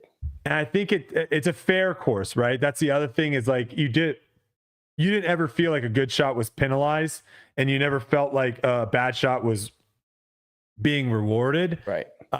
There were some bad shots that like were still in bounds that I was like, that should not be in bounds. But I think for me, this is one of those courses, super fun to play. Hopefully it was fun to watch as for spectators as well.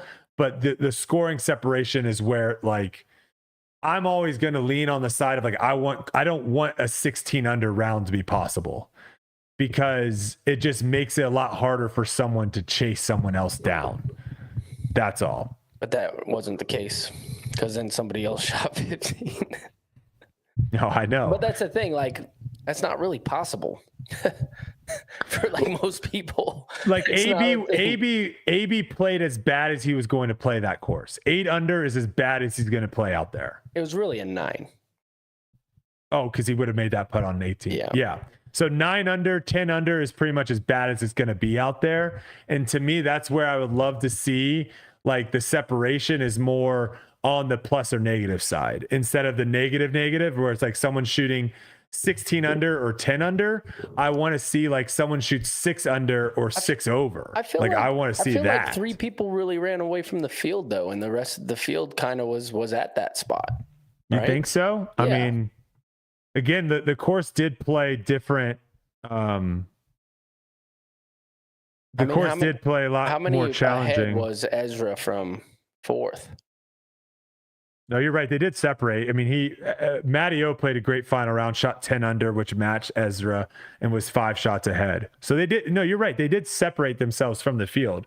And I think that still would happen on a harder course. But I don't know. I rest my case. I'm always going to fight for harder courses, less par 3s. I want harder courses too. Don't get me wrong. I want carnage. I want, when you throw a bad shot, double penalty, man. Annika, the interview, we end up pre-recording the interview. You guys will hear the interview at the end of the podcast if you're wondering when Annika's jumping in.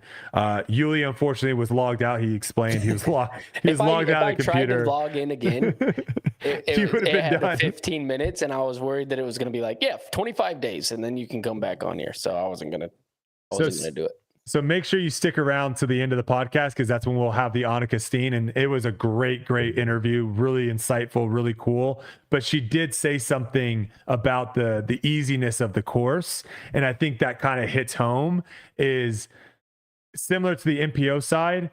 AB did not have to make any decisions on that back 9. None. There was no decision making. It was, can I just execute the shot? And to me, that's where I would love to see a decision made on 16, 17, 18. Like, is he going to play aggressive? Is he going to play super safe? What is he going to do? See, and that's why I want to no have decision. one hole, at least one that has like a stroke and distance possibility. It doesn't have to be the last hole. It doesn't have to be hole 17 or 16. Throw it in there like on 14 or something, but have something to where like double bogey can happen with bad shots. I don't want good shots being penalized, but I want something to be able to, under the pressure, knowing that there's a big swing possible, be able to close a tournament out. It's tough to make disc golf hard, man. Until you make those baskets smaller, it's going to be tough to make disc golf hard. Speaking of which, let's talk about people that made disc golf look very easy, and that was the FPO field this week. We don't get that many courses that actually suit the FPO field. Like, a lot of times we play these courses that, quite frankly, the designers kind of second thought of like, oh, these are just the AMTs or whatever, and the FPO has to play them. This week we got to see the FPO play a true birdie or die course with Anniken Steen. Still has not watched Star Wars. She wanted to let me know that. She took it down shooting 29 under. She was the most consistent player the entire weekend, shooting 10 under the first round, 10 under the second round, 9 under the third round, where she didn't try to birdie 17 or 18. So she probably would have shot 10 under too if you told her she had to shoot 10 under. But like I said, we're not going to talk too much about her because the interview, we really dive into a whole lot of stuff. So I do kind of want to go down and talk about some of the players. But before, I do want to talk about the course, because I ended up watching the entire final round and looking at this course, Uli, it was extremely short. They had, looking at the distances here, they had a 588 foot par 4, a 597 par 4, 573, 561, 465, 513, 579. They had one par 4 over 600 feet, or two par 4s over 600 feet at 625 and 630. It was an extremely short course, very attackable for all the players in the field. I think some of the holes, the majority of the holes were not challenging, like we kind of talked about. They weren't holes that made you think like, what do I need to do? There was one hole that stuck out that I was like, that's a hole that is a really good hole. And that was hole 8. There was like a dogleg pinch with a mando tree that you had to make sure you didn't miss, that a lot of people struggled on. So I thought hole 8 was a really well-designed hole. But I got to say, the final stretch of this course, 18 was a decent par 3 hole to finish, because you could hit the trees and fall down, which Annika almost did, and then we saw Kristin go long. But hole 17, Uli, this was your perfect time to have like a stroke and distance, like crazy pressure shot. Annika, she knew she had a huge lead, like she had a safe lead. She just threw a zone off the tee. Yep. She threw a zone like 200 feet off the tee. Didn't even try to go for the basket. Forced Kristin to have to birdie one of the last 2 holes to tie her. What are your thoughts on that strategy there? I like it for sure. Yeah. I mean, it was a tight green. It was. I was watching it. Yeah. And it wasn't like she was going out of her game plan. She did that all the other rounds too, I believe. She like laid up. She was trying to get to circle's edge, she said, and just make the putt. And then she parted all 3 rounds. So it looks like she did it. She wasn't really trying to attack it. Mm-hmm.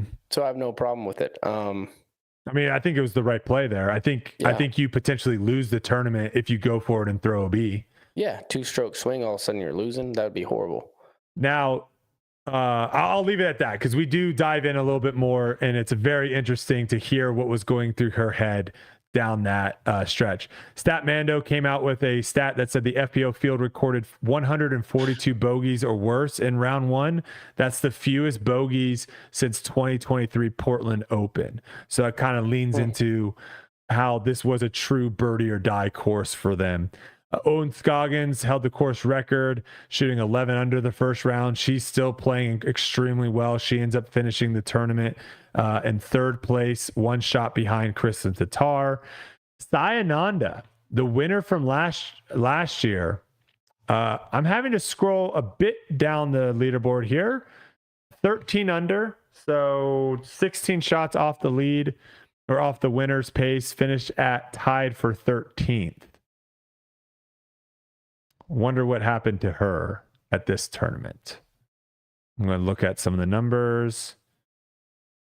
Looked like she just was not throwing it into circle. She wasn't giving herself that many chances. She putted okay. Her putting was all right. She was, round one, she threw it into circle 6 times. Yeah, and that's not a recipe. On a birdie or die course, that's not going to get it done. Right. So, we now have, Uli, 5 winners in 5 events. We started this season talking about how deep the field was at MPO and how Kristin Tattar was just going to win everything. There hasn't been a 2-time winner this season. What are your thoughts on that? I love it. We were way wrong. I love it. I love it. It's what we need. It's what they need. It's interesting, man. I mean, I find myself every time I scroll, I wake up in the morning and I that's one of the first things I do. I text my wife and then I look at the scores over there at that in the FPO division to see who's winning, what's going on, throw it up on the big screen and we watch that in the morning. So I'm excited, man. It's sweet. It's got a bunch of awesome storylines. I mean, what I really like the fact that Kristin hasn't been really coming out strong because then I'm waiting for what she did in the second round. And she had this great second round to get herself back in the tournament. And I mean, it's just been fun to watch. She went 10 under through a 12 hole. Well, she went 10 under through a 12 hole stretch. Yep. Birding the 9 of the last 10 holes. Wow. Yeah, really so cool. It's just absolutely destroying the back 9, only taking 1 par on the back 9. So it'll be interesting. I agree with you. I think, and maybe that was the design of this course, being birdie or die. I think a lot of times we watch these FPO final rounds and it's who's going to make the least amount of mistakes ends up winning. Like people are just chucking it OB and missing putts and falling down and someone takes it. This time we honestly had 3 people that were all playing well. Kristin, the final round, shoots 10 under. Anniken shoots 9 under, and then you have Owen Scoggins shooting 6 under. All 3 of them playing well in the final round. I know Owen probably would have liked to have made a couple more putts, but it was a nice change of pace. It was I gotta say, it was a nice change of pace. This is the first time also, Uli, first time in almost 2 years that Kristin Tattar hasn't won after 3 consecutive elite major events she's attended. Wow. That's a crazy stat. That's a crazy stat. Going into a tournament that she didn't play last year. No, Kat Mertz ended up winning, I believe, last year. Played really well. Yeah, played really well. So this will be a must-watch television. Well, must-watch pay-per-view, I guess. All right, trophy rating. Let's talk about the trophy real quick. We can throw up the photos of both the MPO and the FPO for our listeners. It is like, what do they call that? Acrylic? Is that what they call that? I don't know. Like fake glass? Is that acrylic? I feel like you get acrylic nails. Why do I think acrylic is the right word here? I'm not going to try. I was about to say ceramic, and I know for a fact it's not ceramic. But it's like a fake glass type of plasticky engraving of the state of Texas. It's got the logo of the tournament on there, and it has MPO first place in the Panhandle, and then it has FPO first place in the Panhandle. Someone said Risen. Ronnie Baker says Risen. It's resin. Whoa! Apologies, Silas. Apologies. Yeah, watch out. Resin. I like the trophy. I think it's a good trophy. The one thing I will say, it's missing a stand. That's what I said. I think it needs a stand. Yep. I talked to AB about it. He said, not a good trophy. He's over 2, poor guy. And I said, it's missing a stand. You could make a stand for it. And he said, no, I got an idea. I'm going to make a nice shadow box with lights and stuff in my That would look trophy cool. room. And then I'm like, Yes. yeah, that's going to look dope. If it's framed up, that could be cool. If it has a stand, that'd be cool. I give it a It's the best so far. I give it. Ooh, man, I think it could have been like an 8, but I think I'm gonna give this one like a 7.3. I can't give it a good number because it doesn't have a stand. I gotta get it a 6.5. Okay, there you have it. But improvement, I think. Now, if it came with the shadow box or it came with a stand, that's an 8. Yeah, but they left it out. I like the Texas states going with the state. I like it. Right. I mean, it's not like this one. Oh boy, is it the rattlesnake? No. It's not the 2023 Grippy. Ooh, by any means. That's a good one back there. It's a good one back there. Oh, whoa, Tyler Grady with the 1999. Haven't had one of those in a hot minute, so that's nice to see. Thank you, Tyler. Thank you, buddy. Yes, he's enjoying the show. We appreciate it. Thank you so much. All right. I got absolutely roasted in the comments last week on Instagram. So I kind of want to go through some of these comments. We posted this, our social team, Grant made, he's the one that gets us in trouble. I think Grant gets us in trouble. David's the one that's pulling the clips out. David and Grant are throwing us to the wolves, man. They're doing something to get us in trouble here because man, oh man, were people coming for my neck with this one. So we have the clip of us talking about Kristin Tattar's post, which again, context wise, I think if people got the full context of where we were talking about how we like Kristin, this was just out of character. I couldn't believe that. Like, this should have been 2 posts. Also, we were talking about how a lot of times in other sports, they left me out of the post. Yeah, you got saved. Everyone was coming for my throat. But yeah, I think if it was showed more of the context, I think we do end up getting a lot of people that just see the clips and don't actually see the full interview and whatnot. But yeah, some of these are brutal. We have Philly B coming through saying, in my opinion, she's simply giving context to the battle we all face from day to day, week to week, month to year.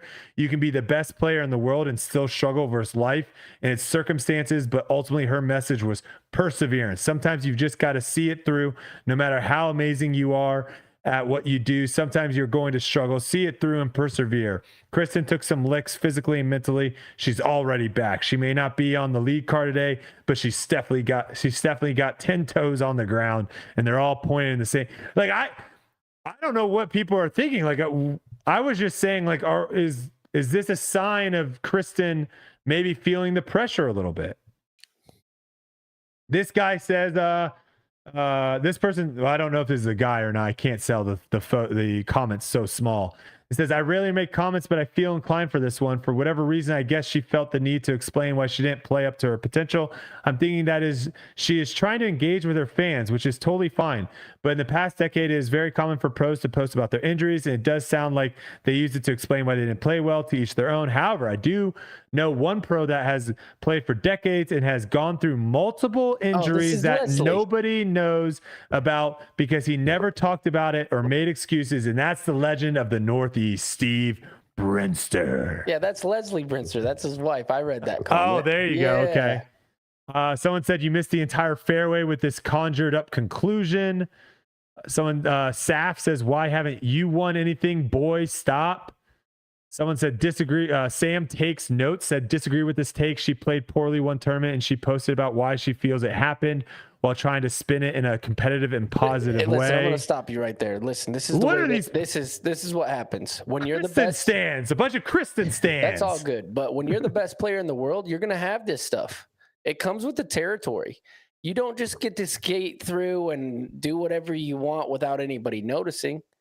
Like, that's not what happens. You look at every single superstar in all sports, they slip up and people talk about it, period. Is this a slip up? No, but we're just talking about it. She's going to have pressure. She's going to have extra pressure. Did we read into it? Maybe there is a little extra pressure there. Guess what? She hasn't won. since the first tournament of the year.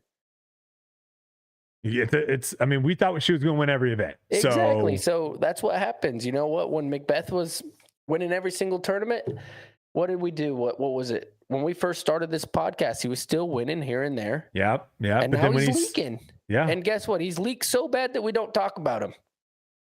Didn't even know he wasn't at the last tournament. That's what I'm saying. Idea. Like, that's the way that it goes. Last one. When your name's in and you're the best player, it comes with the territory. Congratulations. Last one I'm going to pull is from D Prasad 005. Oh, and to our media crew, you better not clip that. You better not clip that. Oh, you know they're going to love to clip that. He says, Brodie, the king of excuses, talking all about someone else making excuses. Tough scene. I would love for you, D Prasad 005. Please show me one excuse I've ever made. Ever in my life. No, just for playing poorly in disc golf. For the most part, I'm playing like I putted terribly. I threw the disc super far out of bounds. I didn't practice at all. That's not an excuse. That's literally showing you why I'm not playing well. Facts. An excuse is I woke up and I stubbed my pinky toe. Ooh, that's could be a bit that you break your pinky toe. I didn't break it. I stubbed it. There's a difference. That's an excuse. An excuse is, I had someone walk in front of my line right before I threw, and it was freaking me. I straight up tell you why I'm playing bad. It's not an excuse. I'm literally saying I played poorly here. That there's a massive difference. Ooh, I got something though for you. This happened hole 7. What do you think about it? I got mad. Okay. Hole 7. I have a 20-footer, maybe for birdie. Straddle over there by that bush. Pretty far putt. And it's windy, right? The wind starts picking up. I'm like worried about it. I'm taking my time like I normally do. And then all of a sudden, loudspeaker, welcome to the tee, Anthony Barela. And they go wild. So now I'm sitting there and you're not allowed to take your time. Did you get iced? You have to play. No, you have to putt by the rules. Well, I bend the rules a little bit. I wait a little longer. I wait for the announcement to stop. That's fine. It's fine, right? But then now I'm in a weird situation because now I'm like, he's going to throw a shot and then they're going to clap. So now I'm sitting there, rush the putt, miss it. Excuse, boom, make it. You should get more time with distractions, don't you think? Like a car crash could happen right in front of you, and per the rules, you cannot reset and throw. Per the rules. Yeah, I mean, this all stems right back to the fact of, like, if you play quick in between your shots, it gives us a lot more leeway when you're actually at your shot. If you're not taking 30 seconds for every 20-foot putt, that gives you leeway to where if you're about to putt your 20-footer and a cell phone goes off, to not have to feel like, oh, I got to putt, even though the cell phone's ringing. So I agree with you. I think the way the rules are set right now are stupid. I think they're really poorly wrong. Bogey the next hole. Oh, here we go. See, excuses. Here we go. Excuses. Tyler Grady with another $9.99 says, quick shout out to Uli on his content this year and absolutely shredding on the course. Keep it up, brother. This season is going to be special. Appreciate it, Tyler. That is nice. It seems like you got a fan. Heck yeah. At least we got one in the chat. Yep. Did you see this eagle by Evan Smith? This might be the craziest shot. This is maybe the craziest shot I've ever seen in disc golf. To replicate this might be absolutely impossible. This was posted on someone's Instagram. I think the Disc Golf Pro Tour ended up sharing it on their socials. This was hole 17, his second shot, when it was round 1 and the wind was ripping right to left. Look at this shot, Uli.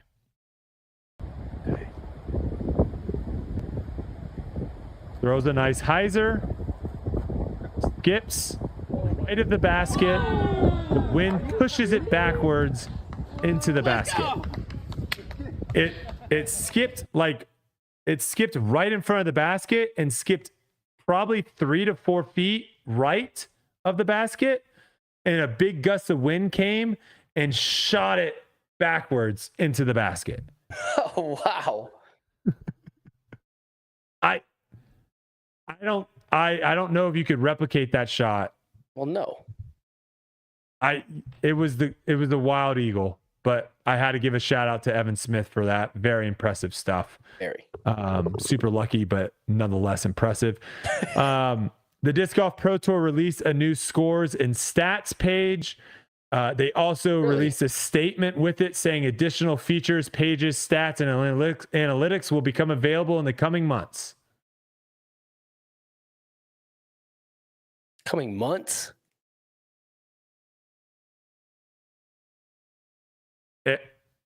I think it's just PGA Live with colors. So that's enough with that. We will move on to the next topic. Good thing we have Edwin. That is speaking of Edwin, let's actually go into some Edwin stats here. Good transition. Let's look at some Edwin stats. The purse for this event granted last week. Oh, we got another tip here. $1.99, $1.99 tip. Any tips on keeping your putt flat? Uli? I'll let you take it, man. No, I was gonna have you plug here. I'll plug it after you're done. After you tell him your tip. He's not gonna like my tip. Hey, all right. Focus on the nose. So a lot of people want to really focus on the hand, and that position is going to be different for everybody. But at release, you'll notice what hand position you get into. If you focus on the nose being completely flat and getting to your release point, then you'd be able to, then it doesn't matter what your hand looks like.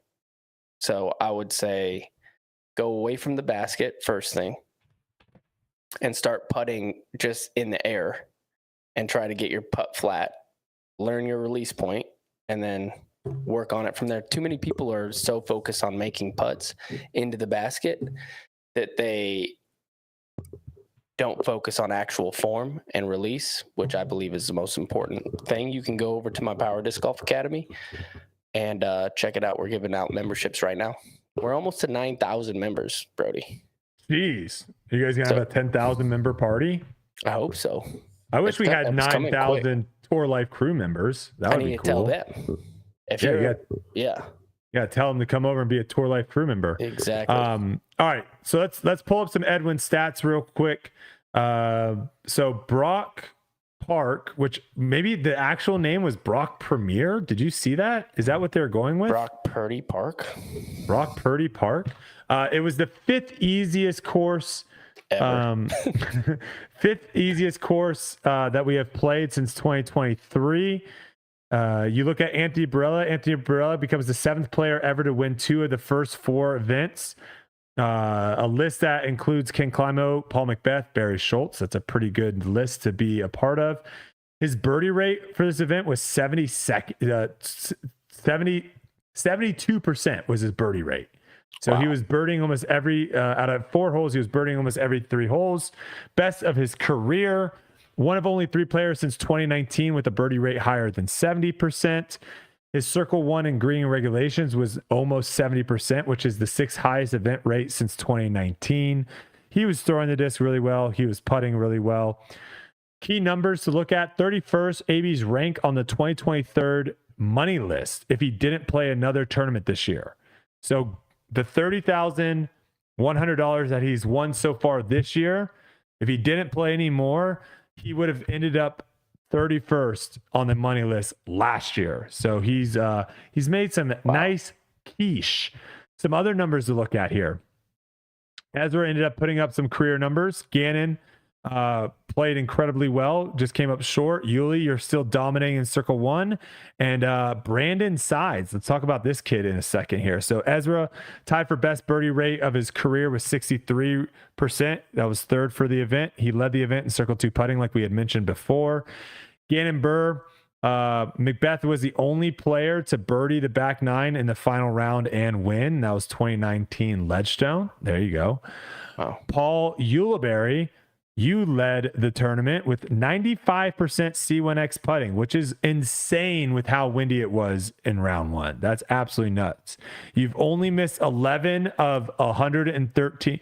That's so sad, Uli. You've missed 2 more putts in Circle 1X than I did in round one. I know. Perspective. I didn't know I missed that many putts this year. I feel like that stat's wrong. You think you've missed less than 11 inside the circle? Yeah. Okay. That's insane. I think mean, again, well, it could be volunteer. It could be volunteer if they're thinking I you're track inside. them at this point to where, like, I know how I know exactly. I missed 6 total this season. So it's just probably a couple of volunteers. Probably, yeah, maybe. The Florida one's tough because of so many There's many nowhere putts. to find any of the stats, so I have no clue. That's also true. You can't. I don't know how Edwin does it. I really don't. What do you know about this Brandon Sides kid? Had his best career finish in 7th place. His average finish in his last 7 events was 60th. He led the event in OB rate at 1.8%. What is that? Like 1 throw he threw OB? Sounds like it. He tied with Matteo and Mason Ford. I played what do you with know him about one this of the guy? rounds. He's good. Got both Solid. backhand sidearm? He does. Very clean, both sidearm and backhand. And he's a really good circle 2 putter. He made a lot of circle 2 putts. Yeah, good kid too. Nice. All right. Well, maybe we'll see more Brand Sides in the future. Very nice. Manufacturer Cup, a little update. Discmania still in the lead. Discraft right on their heels at 116. The big storyline here, though, MVP, 0 points. Haven't had a single person this year finish in the top 10. Now, granted, they do have a very small roster compared to other teams, and Eagle hasn't been playing, but, you know, people, Simon Lazat's on that team, James Conrad's on that team. People are talking up Paul Kranz, I believe it was, the amateur world champion. Don't see him. Something to think about. Uli, this item right here, this item I'm about to show you is $24 on Amazon. Okay? Mm-hmm. Every course on the Pro Tour needs this item. Oh, you're right. $24 for those listeners out there. It's a boot scrubber.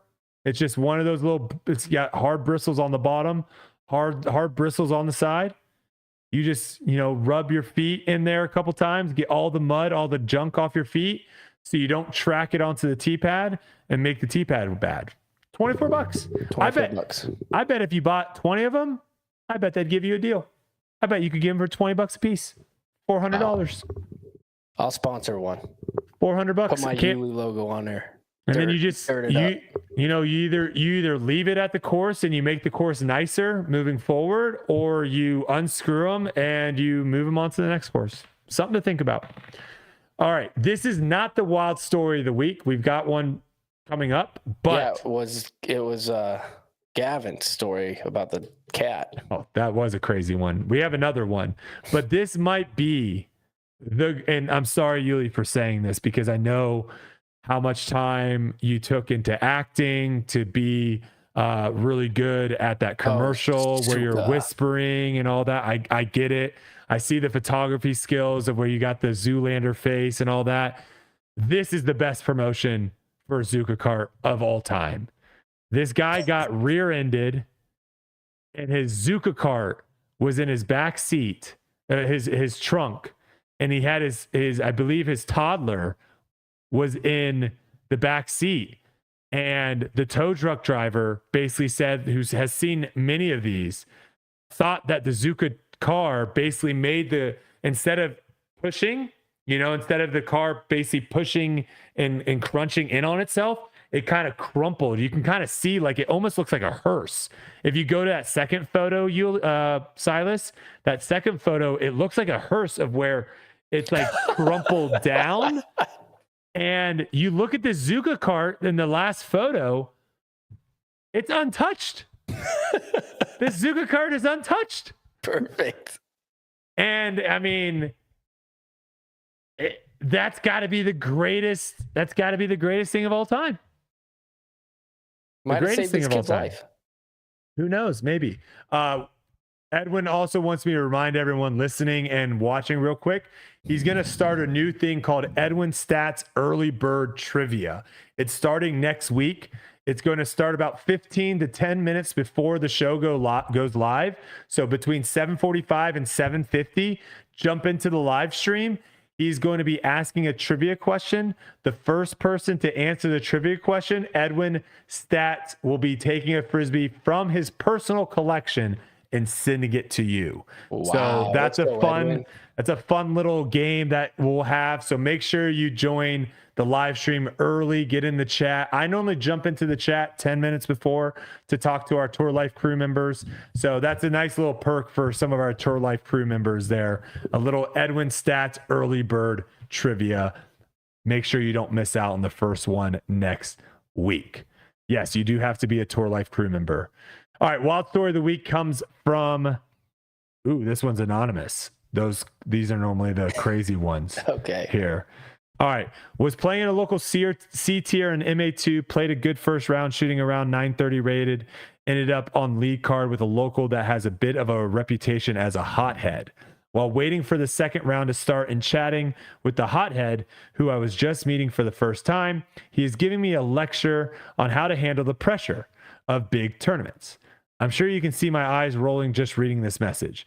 We start playing, and the hothead clearly didn't have his game like he did in the first round. And we get to the toughest hole at the course. He throws a couple bad shots. He's in the trees, clearly getting aggravated. He eventually pitches out to the fairway where he still is about 280 to 300 feet uphill over a hazard. I knew this could be his breaking point, knowing his reputation. His throw hits a tree straight into the hazard.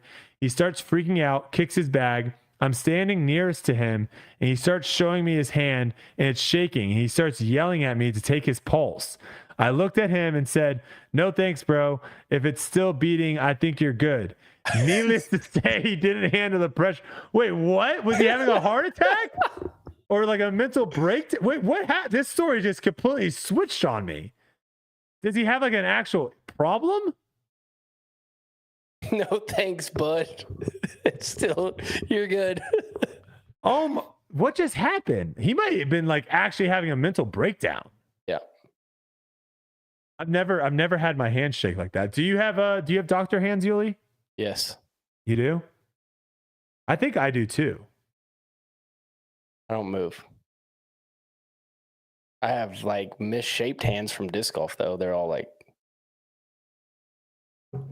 My hands are not double jointed though. I was never able to do any of those cool gang signs or any of those this one? I don't know what you're doing. They do that, don't they? Mm-hmm. And then like some people can do this and then they can move their ring finger to their pinky finger. Oh, I can't do it. Oh, Yeah. Maybe a little bit. Oh. Can you do this one? I can't do it. Yeah. Don't have it, folks. Don't have it. All right, let's jump to this week in Foundation Disc Golf. A couple exciting announcements. 2024 Tour Series discs are now available on foundationdisc.com. You can pick up one of mine, which is the Zone OS.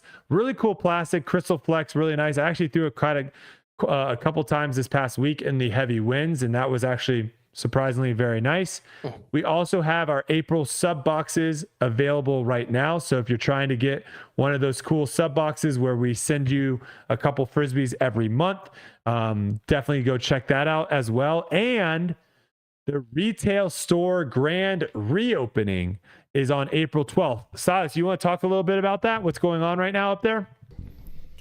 Yeah, so we are in the process of moving our whole office, all of our stuff, computers, discs, everything that we have going on.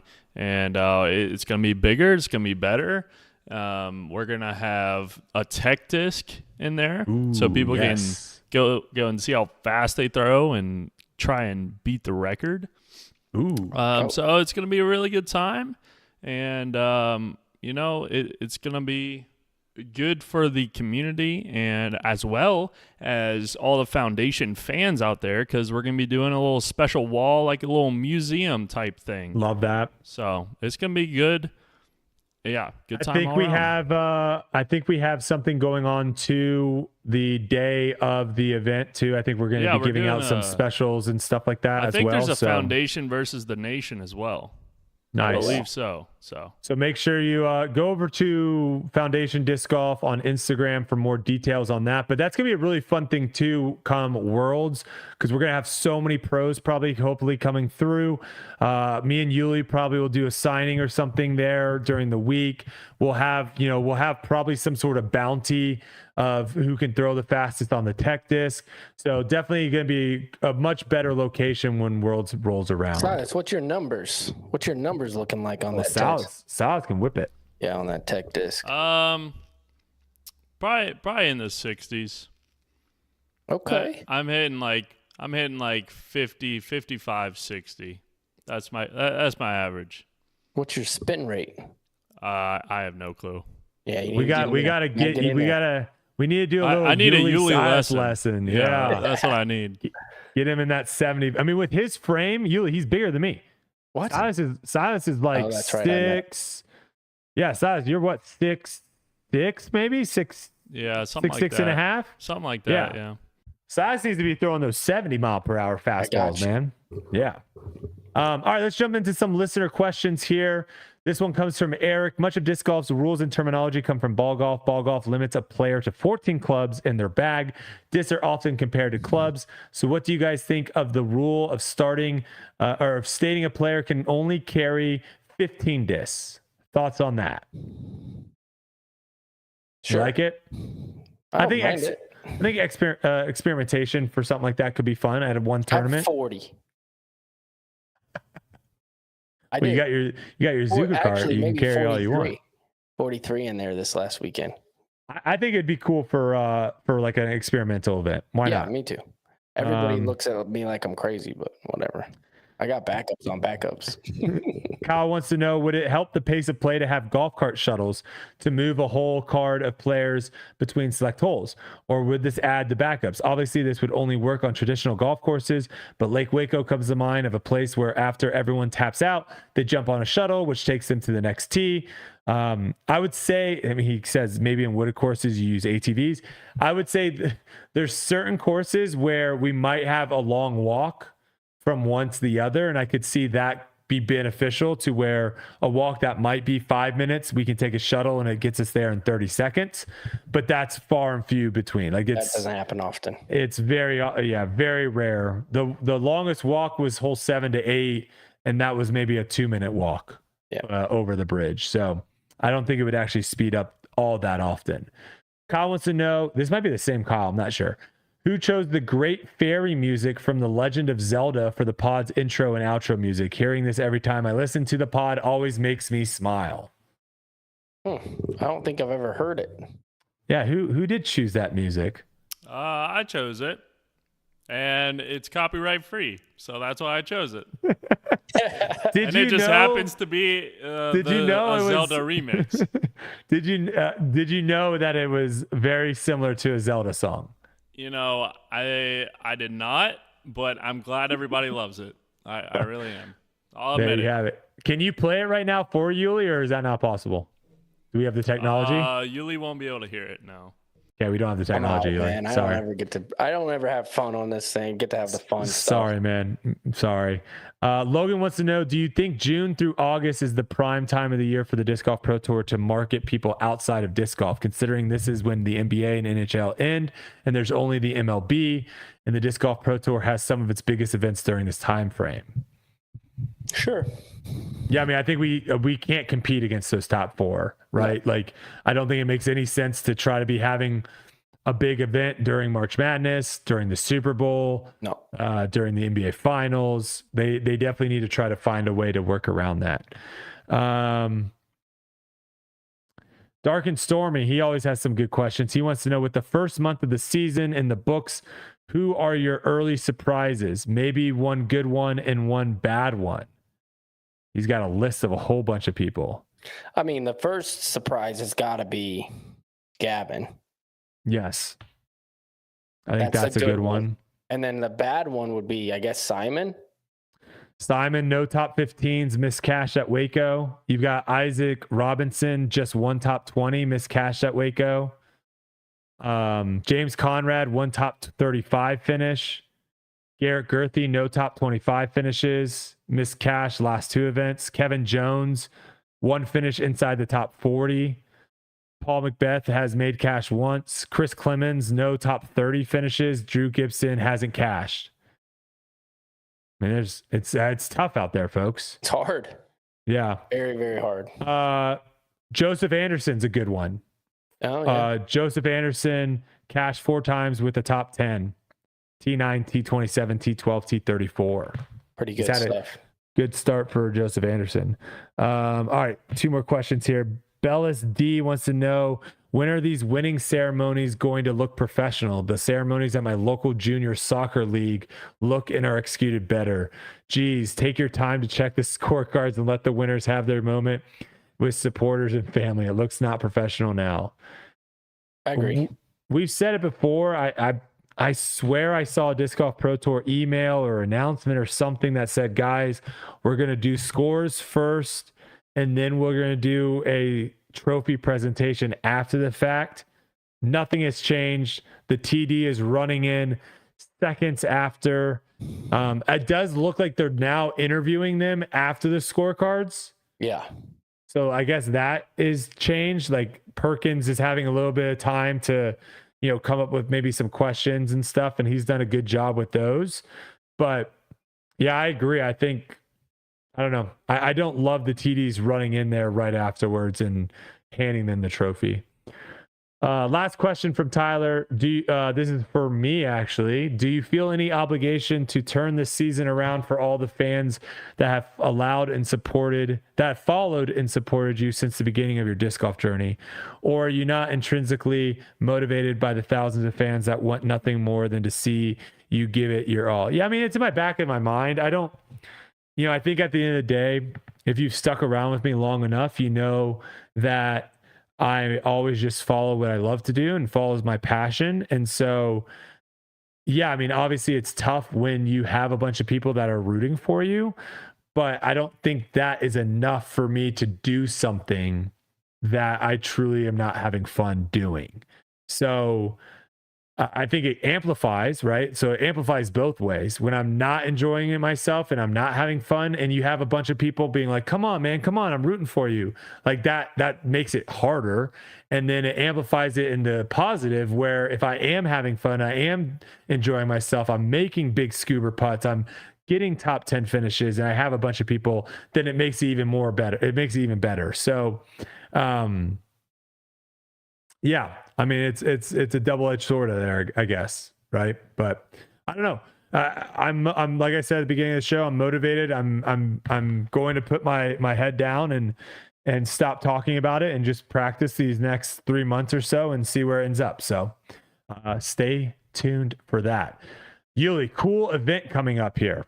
What do we got? A little housekeeping. We've got the Bid and Give coming up this Wednesday, tomorrow, April 3rd at 7 p.m. Central, 8 p.m. Eastern on the Dark Horse Sports Cards YouTube channel. There will be a live unboxing of the Brixton Golden Era, where we'll be giving away all the cards that we open. We will be opening up the 117 card box set of the Disc Golf Pro Tour. We'll be opening up a disc card set. All these will be given away.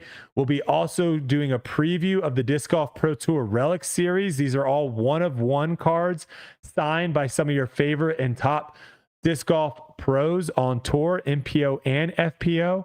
And we'll be doing basically the auctions for those as well. So this will be an awesome event tomorrow at 7 p.m. Central. This is going to be on my Dark Horse Sports Card YouTube channel. So make sure you go over and subscribe to that if you haven't already. And we're going to get Uli on there at some point. I think me and Uli, I think we got to go like 50-50 or something on a hobby box and pull some fire. I'm down. Maybe we go third with Adam. I know Adam's been interested too. Oh, he so loves maybe it. we get some people. So he's always on this. He's on the what do you call it? I don't know, some app where he just watches them pull cards constantly. Whatnot, yeah, Whatnot does that as well. Mm-hmm. So there's going to be a stretch: Jonesboro, Music City Open, Champions Cup, and then DDO. So there's that 4-week stretch. I'm going to be having to make videos while we're out. So you'll have to come over and join me for some. It'll be a fun time. So definitely check that out. Also, shout out to all of our listeners. Guys, we are almost at 35,000 subscribers on this channel. That's insane. For a podcast channel, that's absolutely nuts. We appreciate everyone. We've been having over 1,000 people listening live every week. So we love all you guys. Thank you so much for the support.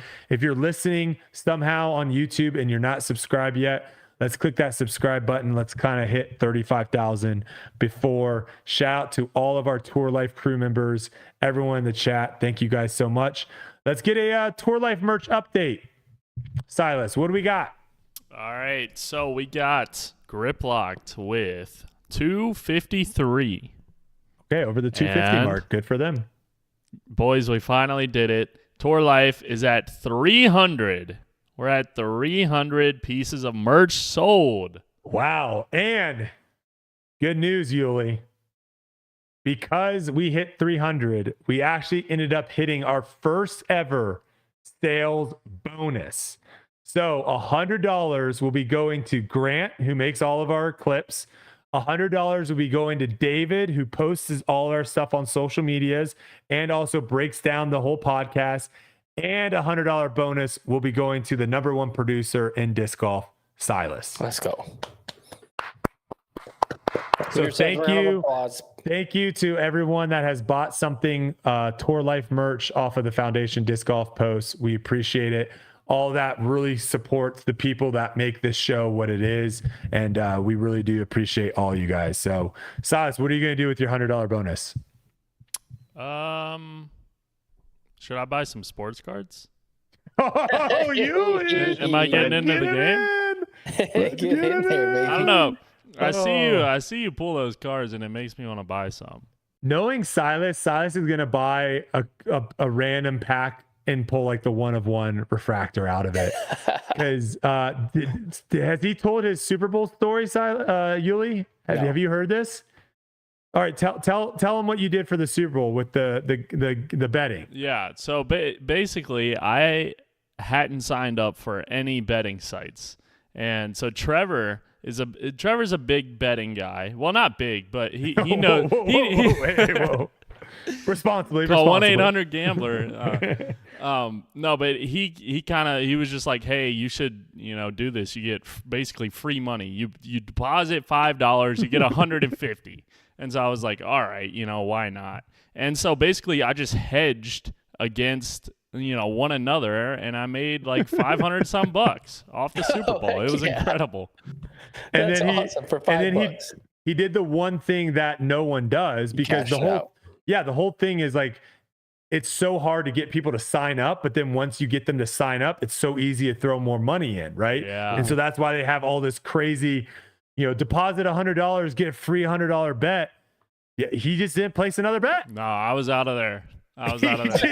He did the one thing that no one ever does. That's smart. Man, That's smart. That's awesome. All right, boys, you guys have anything else?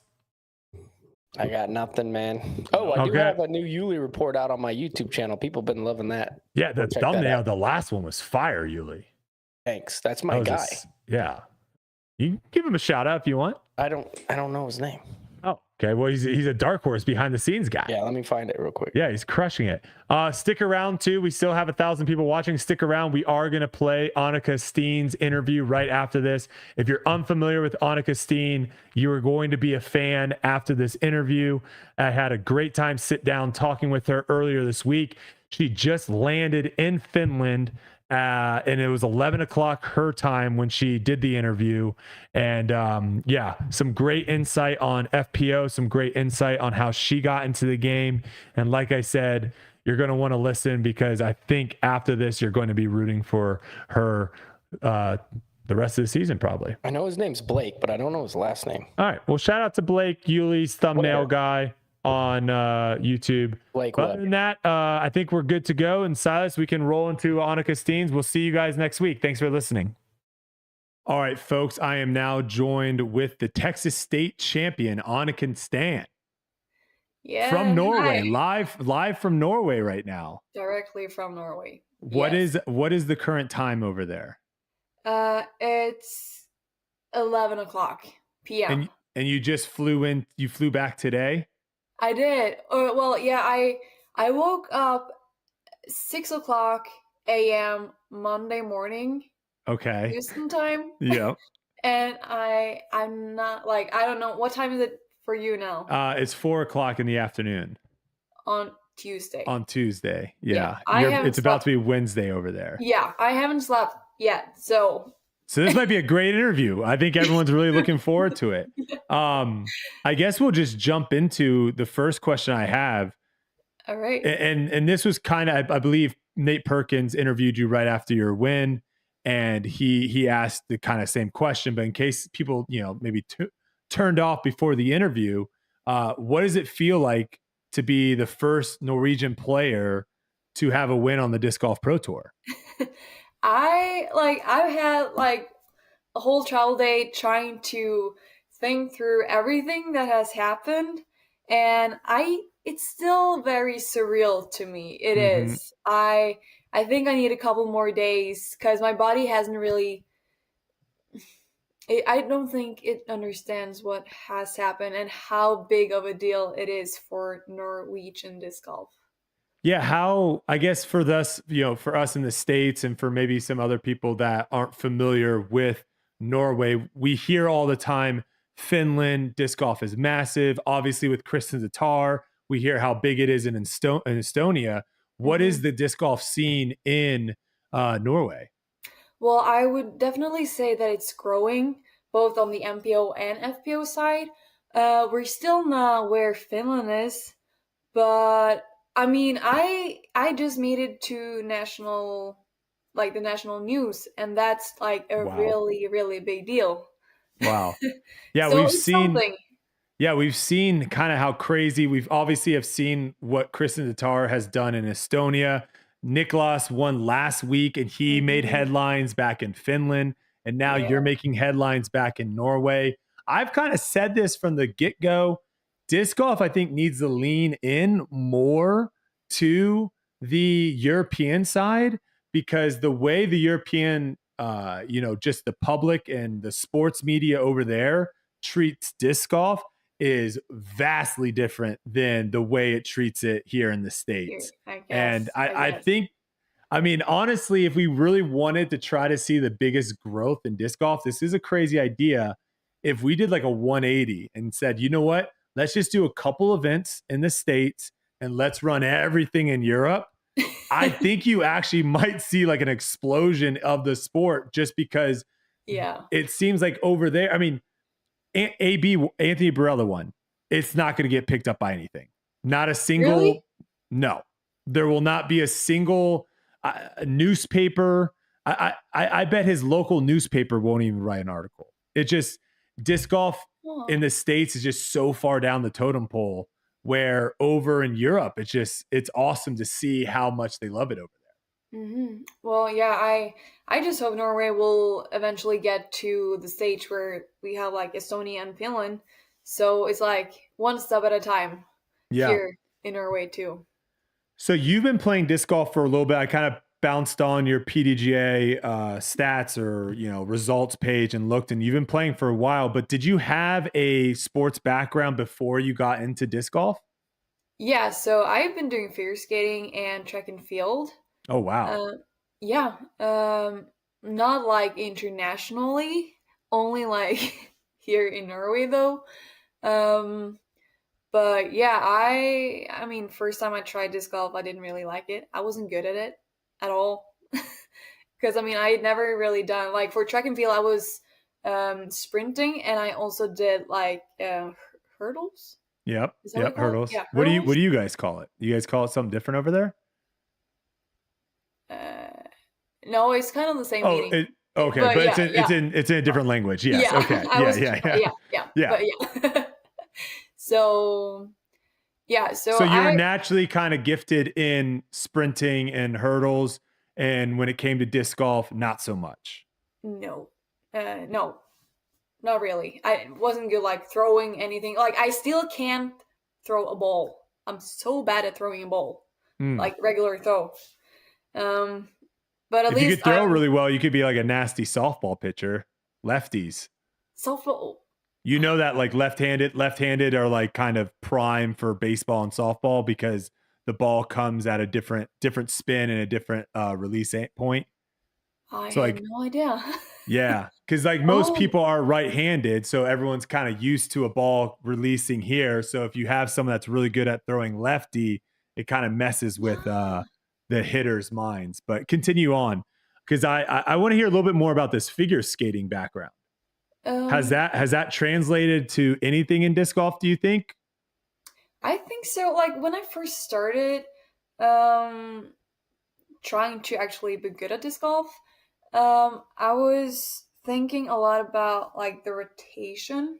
Because Okay. in figure skating, like when you do the jumps, when you do the spin, you need to have like the axe, like to Mhm. spin around your own axe. And I feel like that translated pretty good when it comes to the throw as well. Yeah, That I you could see can- that. And you've Yeah. also probably have, years and years of building up that core and that rotational power, which probably translates well. I actually was going to mention, I saw, because I was kind of going back and watching, because unfortunately this week I was playing also when you guys were playing. And so I had to go back and kind of watch some of the footage. And I can't remember what hole it was, but it was the first big putt that you made in the final round. It was like a step putt, and it was Hole kind of three? early on. Hole It was three, I hole think. 3. Yeah. And the way you ran to get your disc, in my head I was like, I was gonna make a joke being like, it looked like you were a sprinter coming out of the blocks, and here you I are was. telling me that you were. Because I mean, you can tell kind of a little bit. Disc golf is one of those sports where there are a lot of people playing that didn't really play anything else growing up, and you can kind of be like, yeah, that person didn't play any other sports just Yeah, by you the way they can see move, that. the way they run, the way they throw, catch.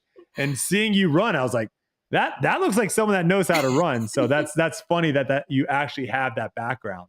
Yeah. That's actually also funny that you mentioned it, because like I was talking on my way back home to Tom, and he's like you run your like I run when I make the circle 2 putts, and Kristin just walks so confident. Like she Yep. just walks, and yeah, I don't know. I don't even think of it. Do you think that would ever change? Do you think that's something that, let's say 3 years from now, you've made hundreds and hundreds of big circle 2 putts? Is that something that does like, or are you saying that you like the idea of running in after it? Because there are different people on different sides of the fence on this one. Yeah, I've heard that. I don't know. Well, for now, it just comes automatically. So I don't know Yeah. in the future what will happen. Yeah, you're not in slow your down head whatever. thinking about it. You're just going off of instincts. Yes. Gotcha. I do want to shift now a little bit to like where are you at now in your career? So you basically at one point in time decided that you were going to play competitive disc golf. What was the shift of, I guess, tell me kind of the origin of the shift of like, you said that you weren't very good. So like how long did it take you to get to the point of where you're like, actually, I'm decent at this now, I can play competitive? And then kind of lead us to where you are now, because everyone is also kind of all over the spectrum here of, oh, I just do it when I have free time, or, oh no, this is like what I do for a living. So kind of lead us through your entire kind of career of disc golf, I guess. All right. Yeah. So it was like 2015 when I first tried it, and it wasn't up until 2017 when I said like I want to try to actually start practicing more and become good. And 2018 was the first PDGA tournament I played, and I know like in Norway it was like you just go straight on to FPO. Like there wasn't like any amateur division. Because you guys have probably only a handful of people even playing FPO. Yeah. Okay. So you're immediately in with people that are like, I've been playing competitive disc golf for years. Yes. Okay. Yes. Do you And think was that the was like a Norwegian benefit? Championship. What? Pardon? Oh, I was gonna say, do you think that was a benefit that you kind of got thrown into the fire real quickly? I guess I didn't know there were other options Oh, because okay. they weren't in Norway. So I was like, okay, this is the division I'm playing now, and that's it. And it was the Norwegian Championship that I started with. Oh, wow. Yeah. Big one. Yes, I was on the wait list, and then I got in, and like, oh yeah, okay, I'm here now. I'm gonna do this, and then I took 5th place. Oh, nice. Yeah, and from there, that was actually the first time that formally. Now we are disc golf. They rebranded, so Okay. that was the first time they saw me play, and I've been with them ever since. Is that a Norwegian company? Yeah, We Are Okay. Disc Golf is Norway's biggest distributor of disc equipment. Oh, okay, nice. Yeah. Okay, very cool. And yeah, so they picked me up and they saw the potential in me. And also at that time, I have a master's degree in economics, business Okay. economics. So I did that, and I had like a full-time job up until we're in 2004, December 2022. So Okay, yeah, so almost 2 years ago. It was just over 2 years ago. yeah. So last year was 2023 was your first year doing disc golf full time? Yeah, like it's kind of like I still have like a small percentage of my previous job, Okay. but it's very flexible. Gotcha. So when you're I able to do kind it, of like- work on the road and do hours here and there. Yeah, or when I'm home, or yeah. Okay. Yeah, Nice. like- And you and that's when you started touring. You came over to the States and played a couple of tournaments in the States. Yes. Okay. Because I said to my sponsors, like, I have this goal, long-term goal. I want to become the world champion one day. Mm. How can we make that happen? Like, how? And then they come up with this deal. So like with Zero Bags, We Are Disc Golf, and also PCS Construction is part of that deal. And then we kind of went with a 5-year contract. So I had like 5 years. Starting As from for now. 2023. 3, yes. Okay. So this is my 2nd year with that contract, and yeah. When was like the first tournament that you played? Because I'm assuming, you jumping into your very first competitive tournament, getting 5th, you were probably like, I would love to see, at a certain point, you're like, I would love to see where I stand with women outside of Norway. So where and who was your first kind of eye-opening of like what level you need to get to compete, not with just people in Norway, but worldwide? I think it was the year after 2019. That was when I first tried the Euro Tour. Okay. And I remember it was in Denmark, in Kokkedal, and Kristin was there. Okay, there you go. That's a good one to test yourself against. And Antonia Faber, a German FPO player, well known. And I think I had one round, like the second round that I played with him, because I played the first round pretty good. And that was when I actually saw like, wow, like they're really good. And I want to be like them. What were parts of your game that you saw them, like what were things that they were doing that you're like, okay, now I know what I need to go work on? First of all, the distance. Oh, okay. That was the first thing I saw. And also just the precision in the shots. It's like consistency. Consistency, yes. Yeah. Okay. Yeah, they don't miss very often. No. I've always said, no one throws, you look at your tournament, you look at Anthony Barela, 2 winners from this past week. If I asked you guys, hey, did you throw every shot perfect? You would say absolutely not. No. So no one ever I guess throws. That's impossible, though.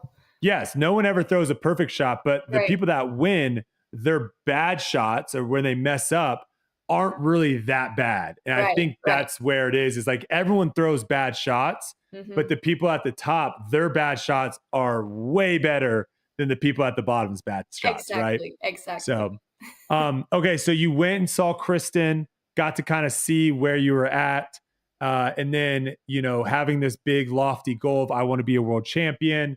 You now came over to the States, were able to play a little bit.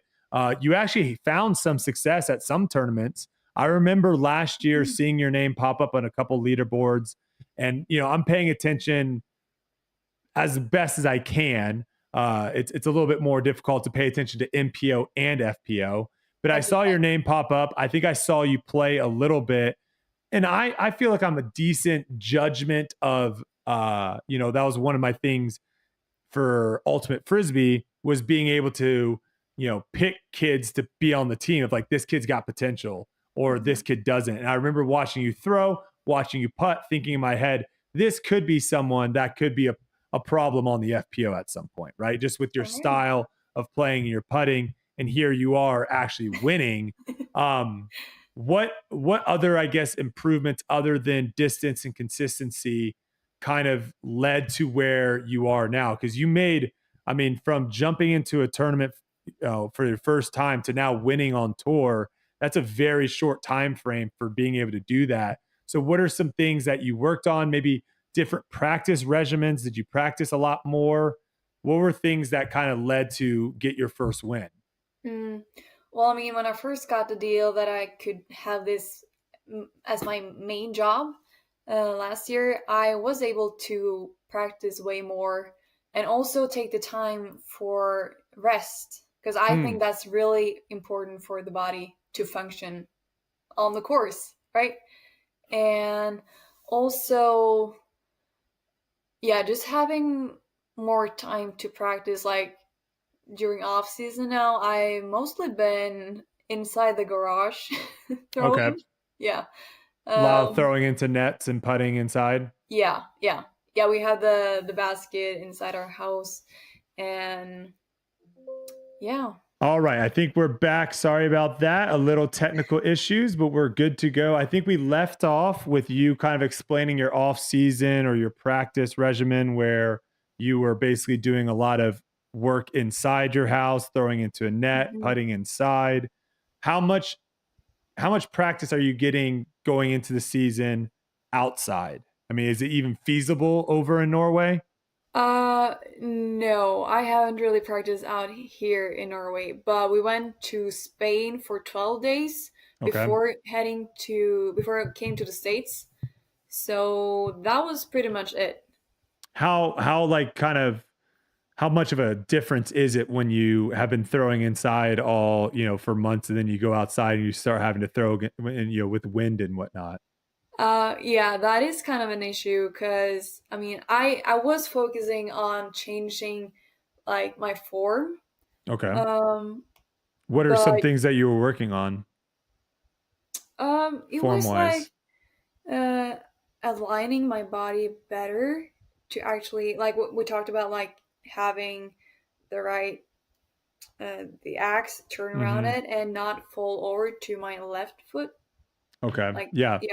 Trying to more rotate this way versus shifting to where now you can kind of cause some shoulder dip and all of that. Okay. Yeah. Did you also find that increased your power at all? Did you see a power increase coming out? Definitely. So when I came to Texas now, it was like it felt easier to get the distance. Well, at first I felt like I did maybe have some timing issues. And I mean, that's fine. It's still early in the season. But also my sidearm, I definitely have seen improvements in my sidearm now. Nice. Very nice. So we're not expecting to see you come back on tour until the West Coast Swing, which I believe OTB and Portland are your next two tournaments. Are you going to be playing? First, I'll do Copenhagen Open, which is one of the main events here in Europe. In Europe, yep. Yeah, and then the West Coast Swing with OTB, as I said, and Portland and Beaver State. Okay, so you are going to play in some of the European events while we're doing like Jonesboro, Champions Cup, those Was there ever a thought of coming and doing Champions Cup? Well, actually, I thought we only needed an invitation. So I wasn't qualified Okay. to begin with, and I somehow thought that you had to do the Monday qualifier to get in last year. I think you can definitely get into the tournament. If Yeah, you wanted to play, I I should think register a later point, but then I had already made my plan for the season. yes. So no Champions Cup.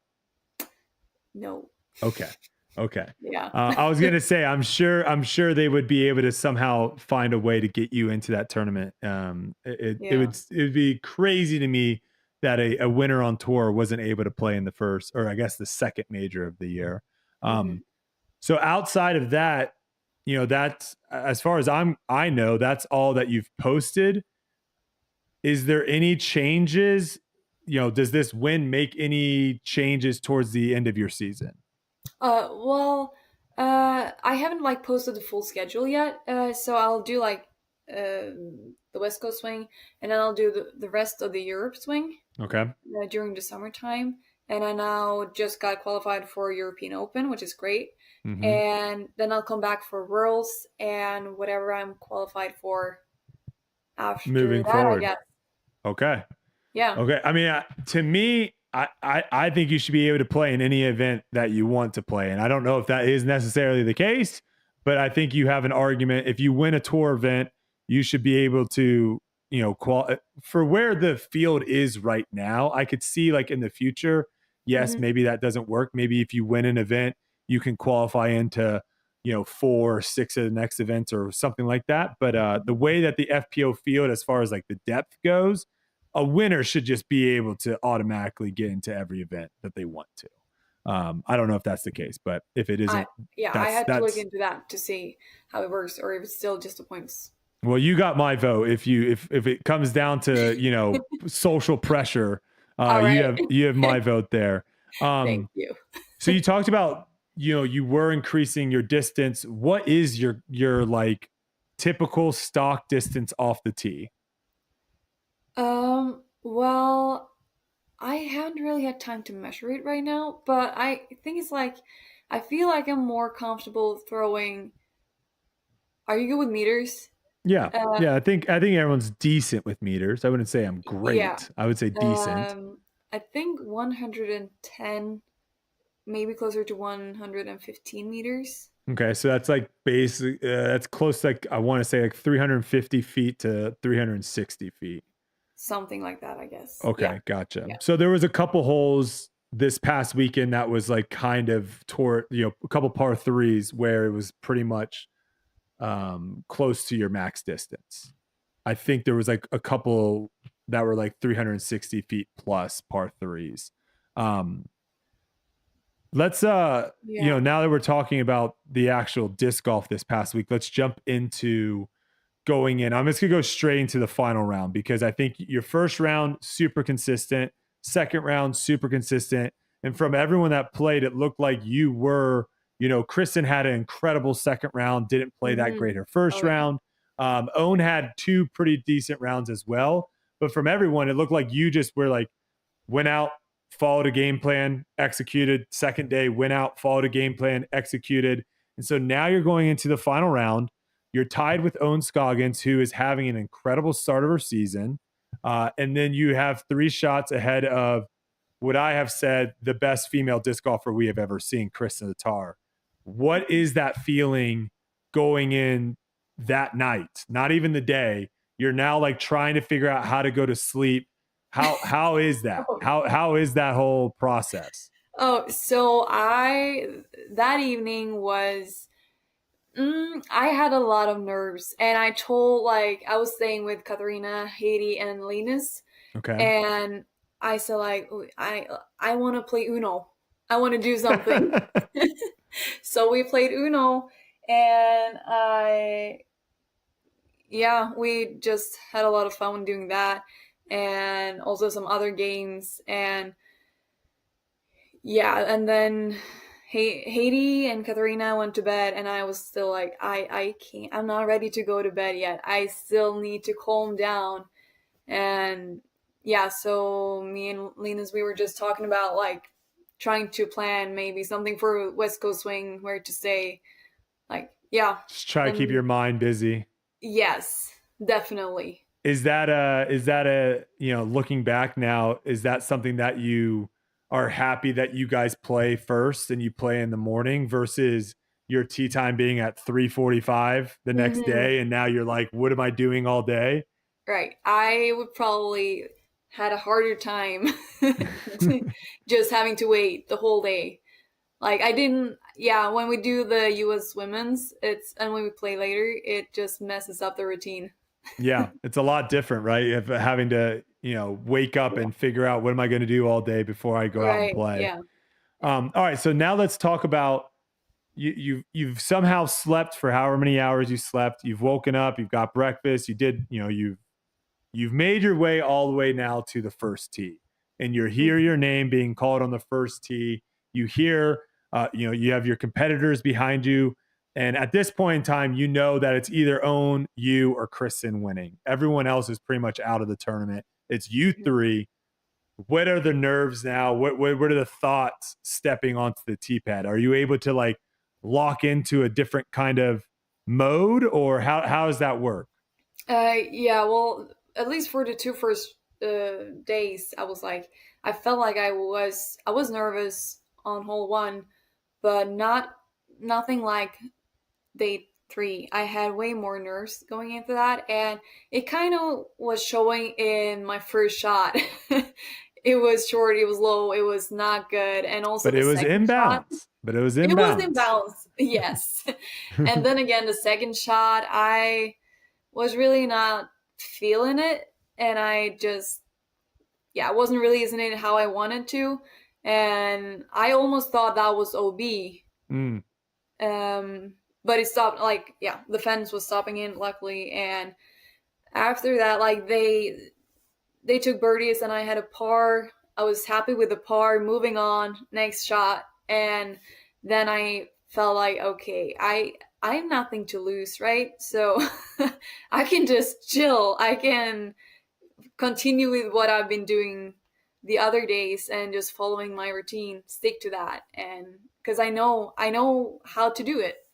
Yeah, obviously from a bird's eye perspective, that's kind of what I gathered too.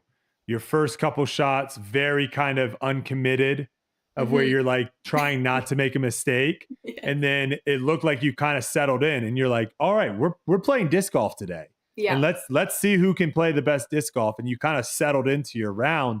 Were you keeping track of the scores throughout the round? Were you looking hole to hole what was going on? Were you paying attention to, I just birdied, Kristin just parred, I gained an extra stroke on? Where were you at with like the scorekeeping?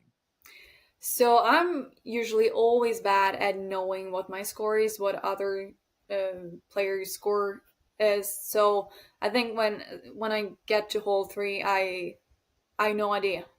Okay. And I think that's good. I think that's is really that good. Not even registering when you're like calling out the scores on the previous hole, where they're like, Anniken, what'd you get? And you're like 3.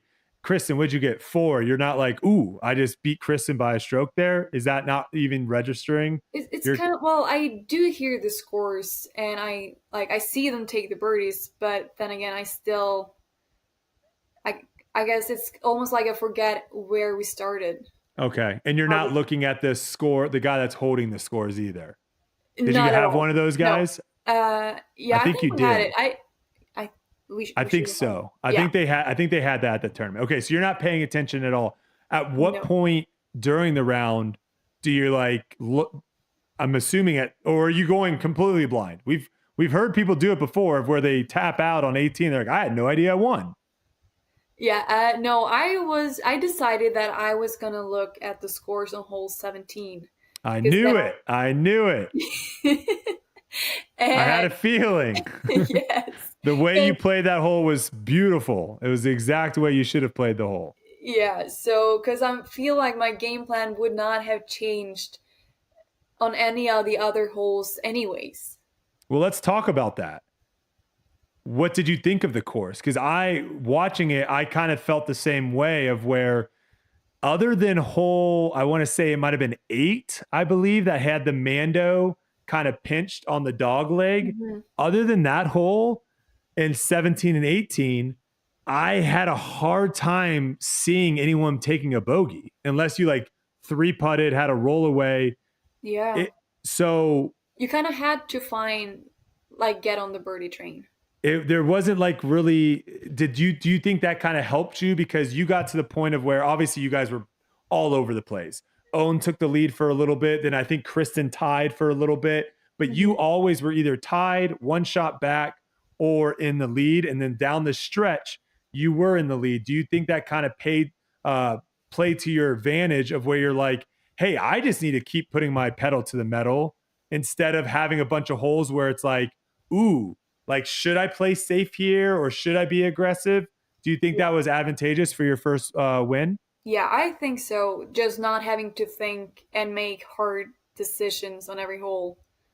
So of like, should I lay up or not? Because 17, like you said, that was the first hole that I was like, she needs to just throw it in bounds. Like, you don't even need to go for the basket. And you threw, what would you end up throwing off the tee? A putter of some sort? Yeah, I went with the zone. I first had the verdict in my hand. And I was about to like go with it because I'm like, well, maybe I need the bird. Should I try to get the real birdie, like easier birdie? And I was like, well, why? Just you can throw the hyzer like with some power, and it will still be good, and I will still have like. Because at the end of the day, if Kristin makes that putt, or if she throws a better shot and makes the putt, you're going into hole 18 tied. Yeah.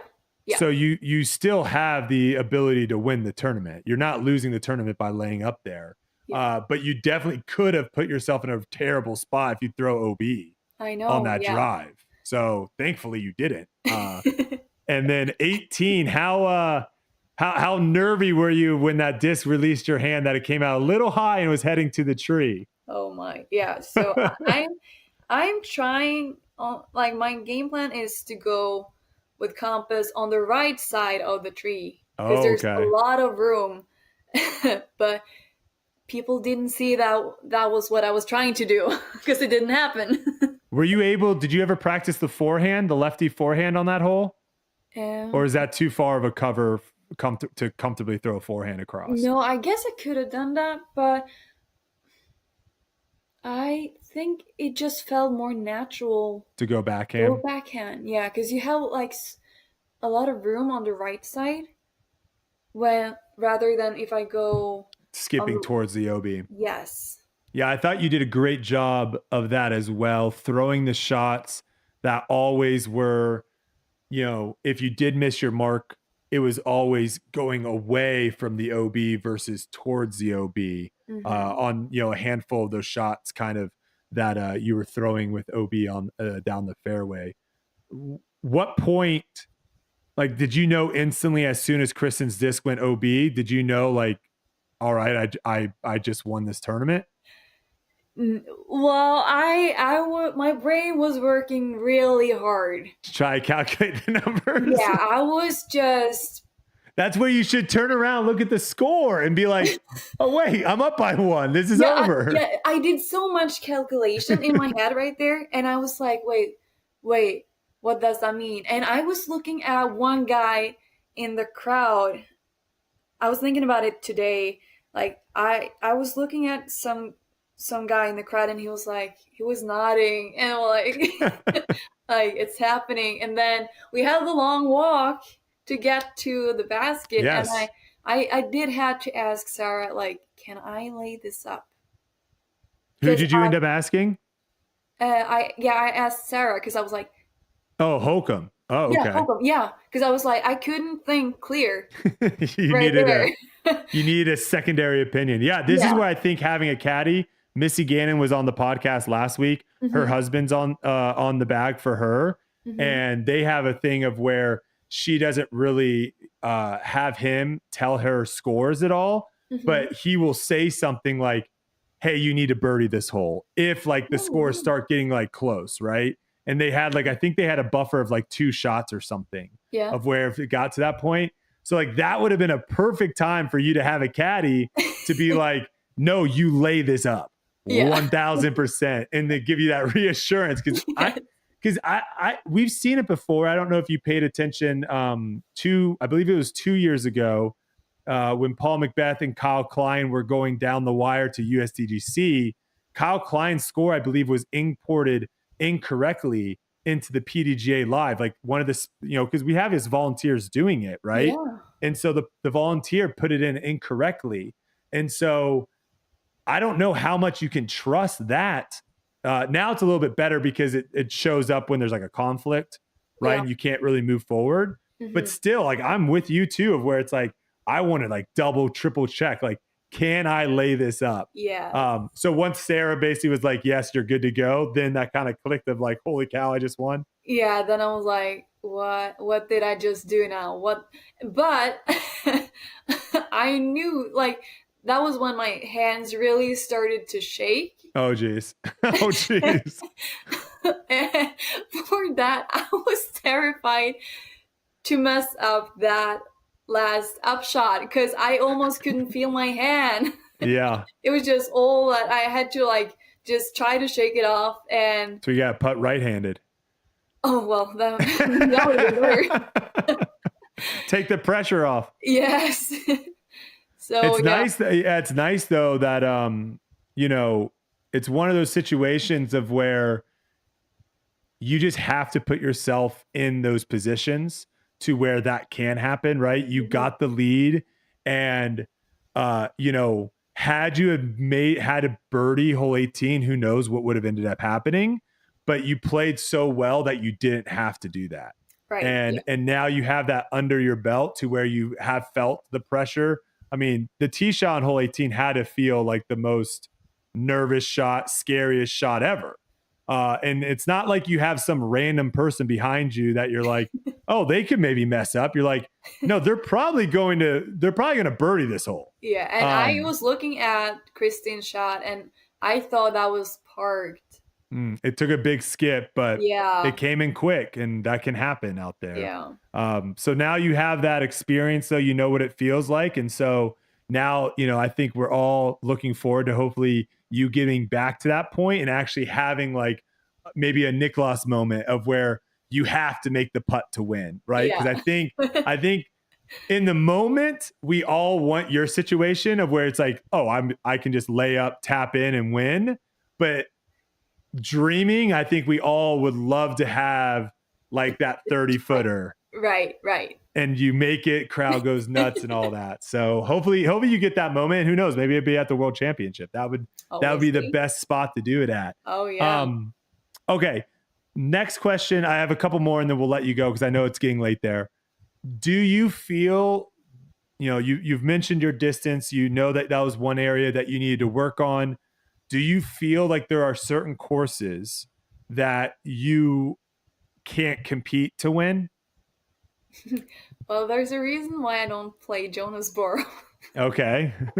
At least from my experience last year, I just couldn't figure that out. It was something.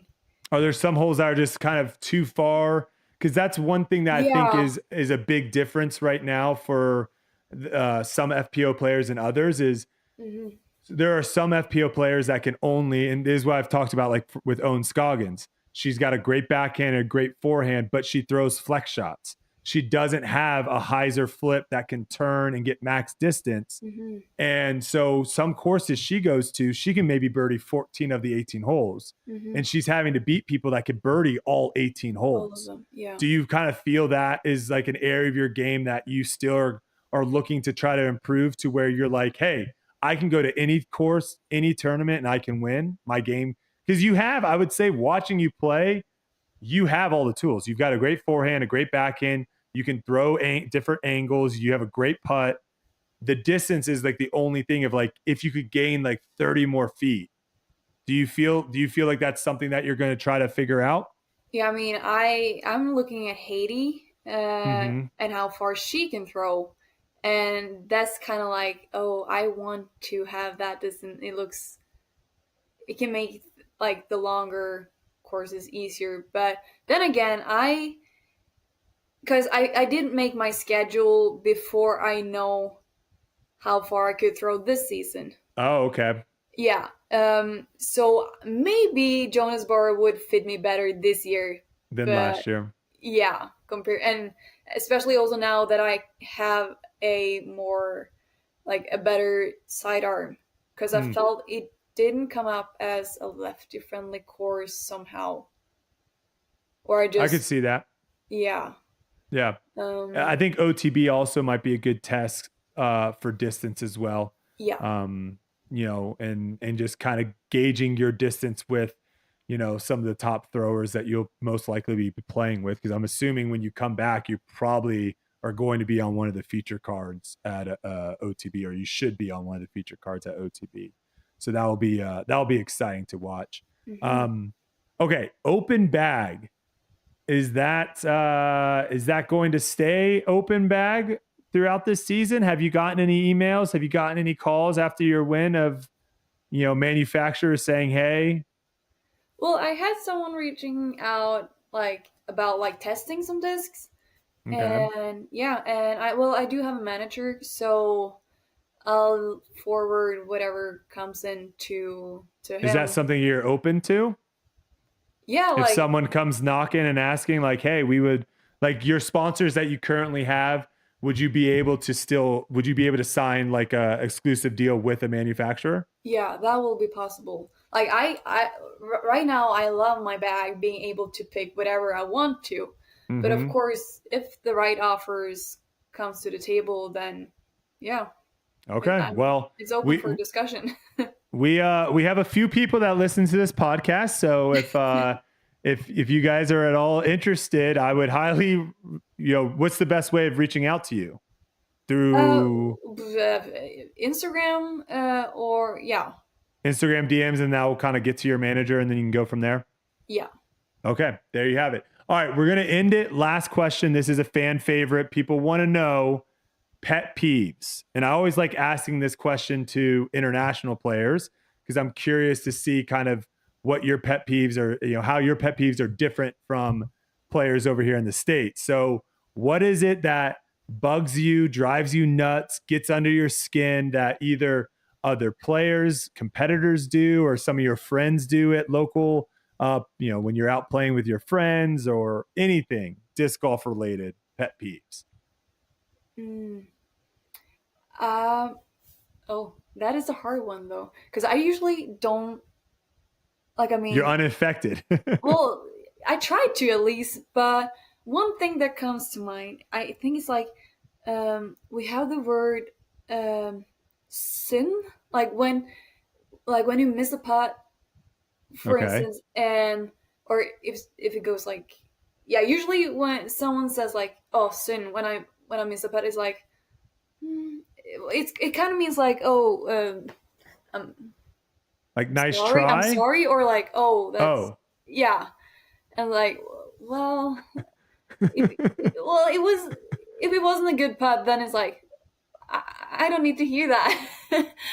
It's like similar to the person that says like, oh, that was a really good shot, even though it went out of bounds. It's like, oh, well, it had a great flight, and you're like, I don't really care if it had a good flight. It did not go in bounds. Yeah. Okay, so people that come up to you and say nice putt after you throw it straight into the cage from 30 feet. Mm-hmm. Like, oh, it looked good. It's like, well, okay.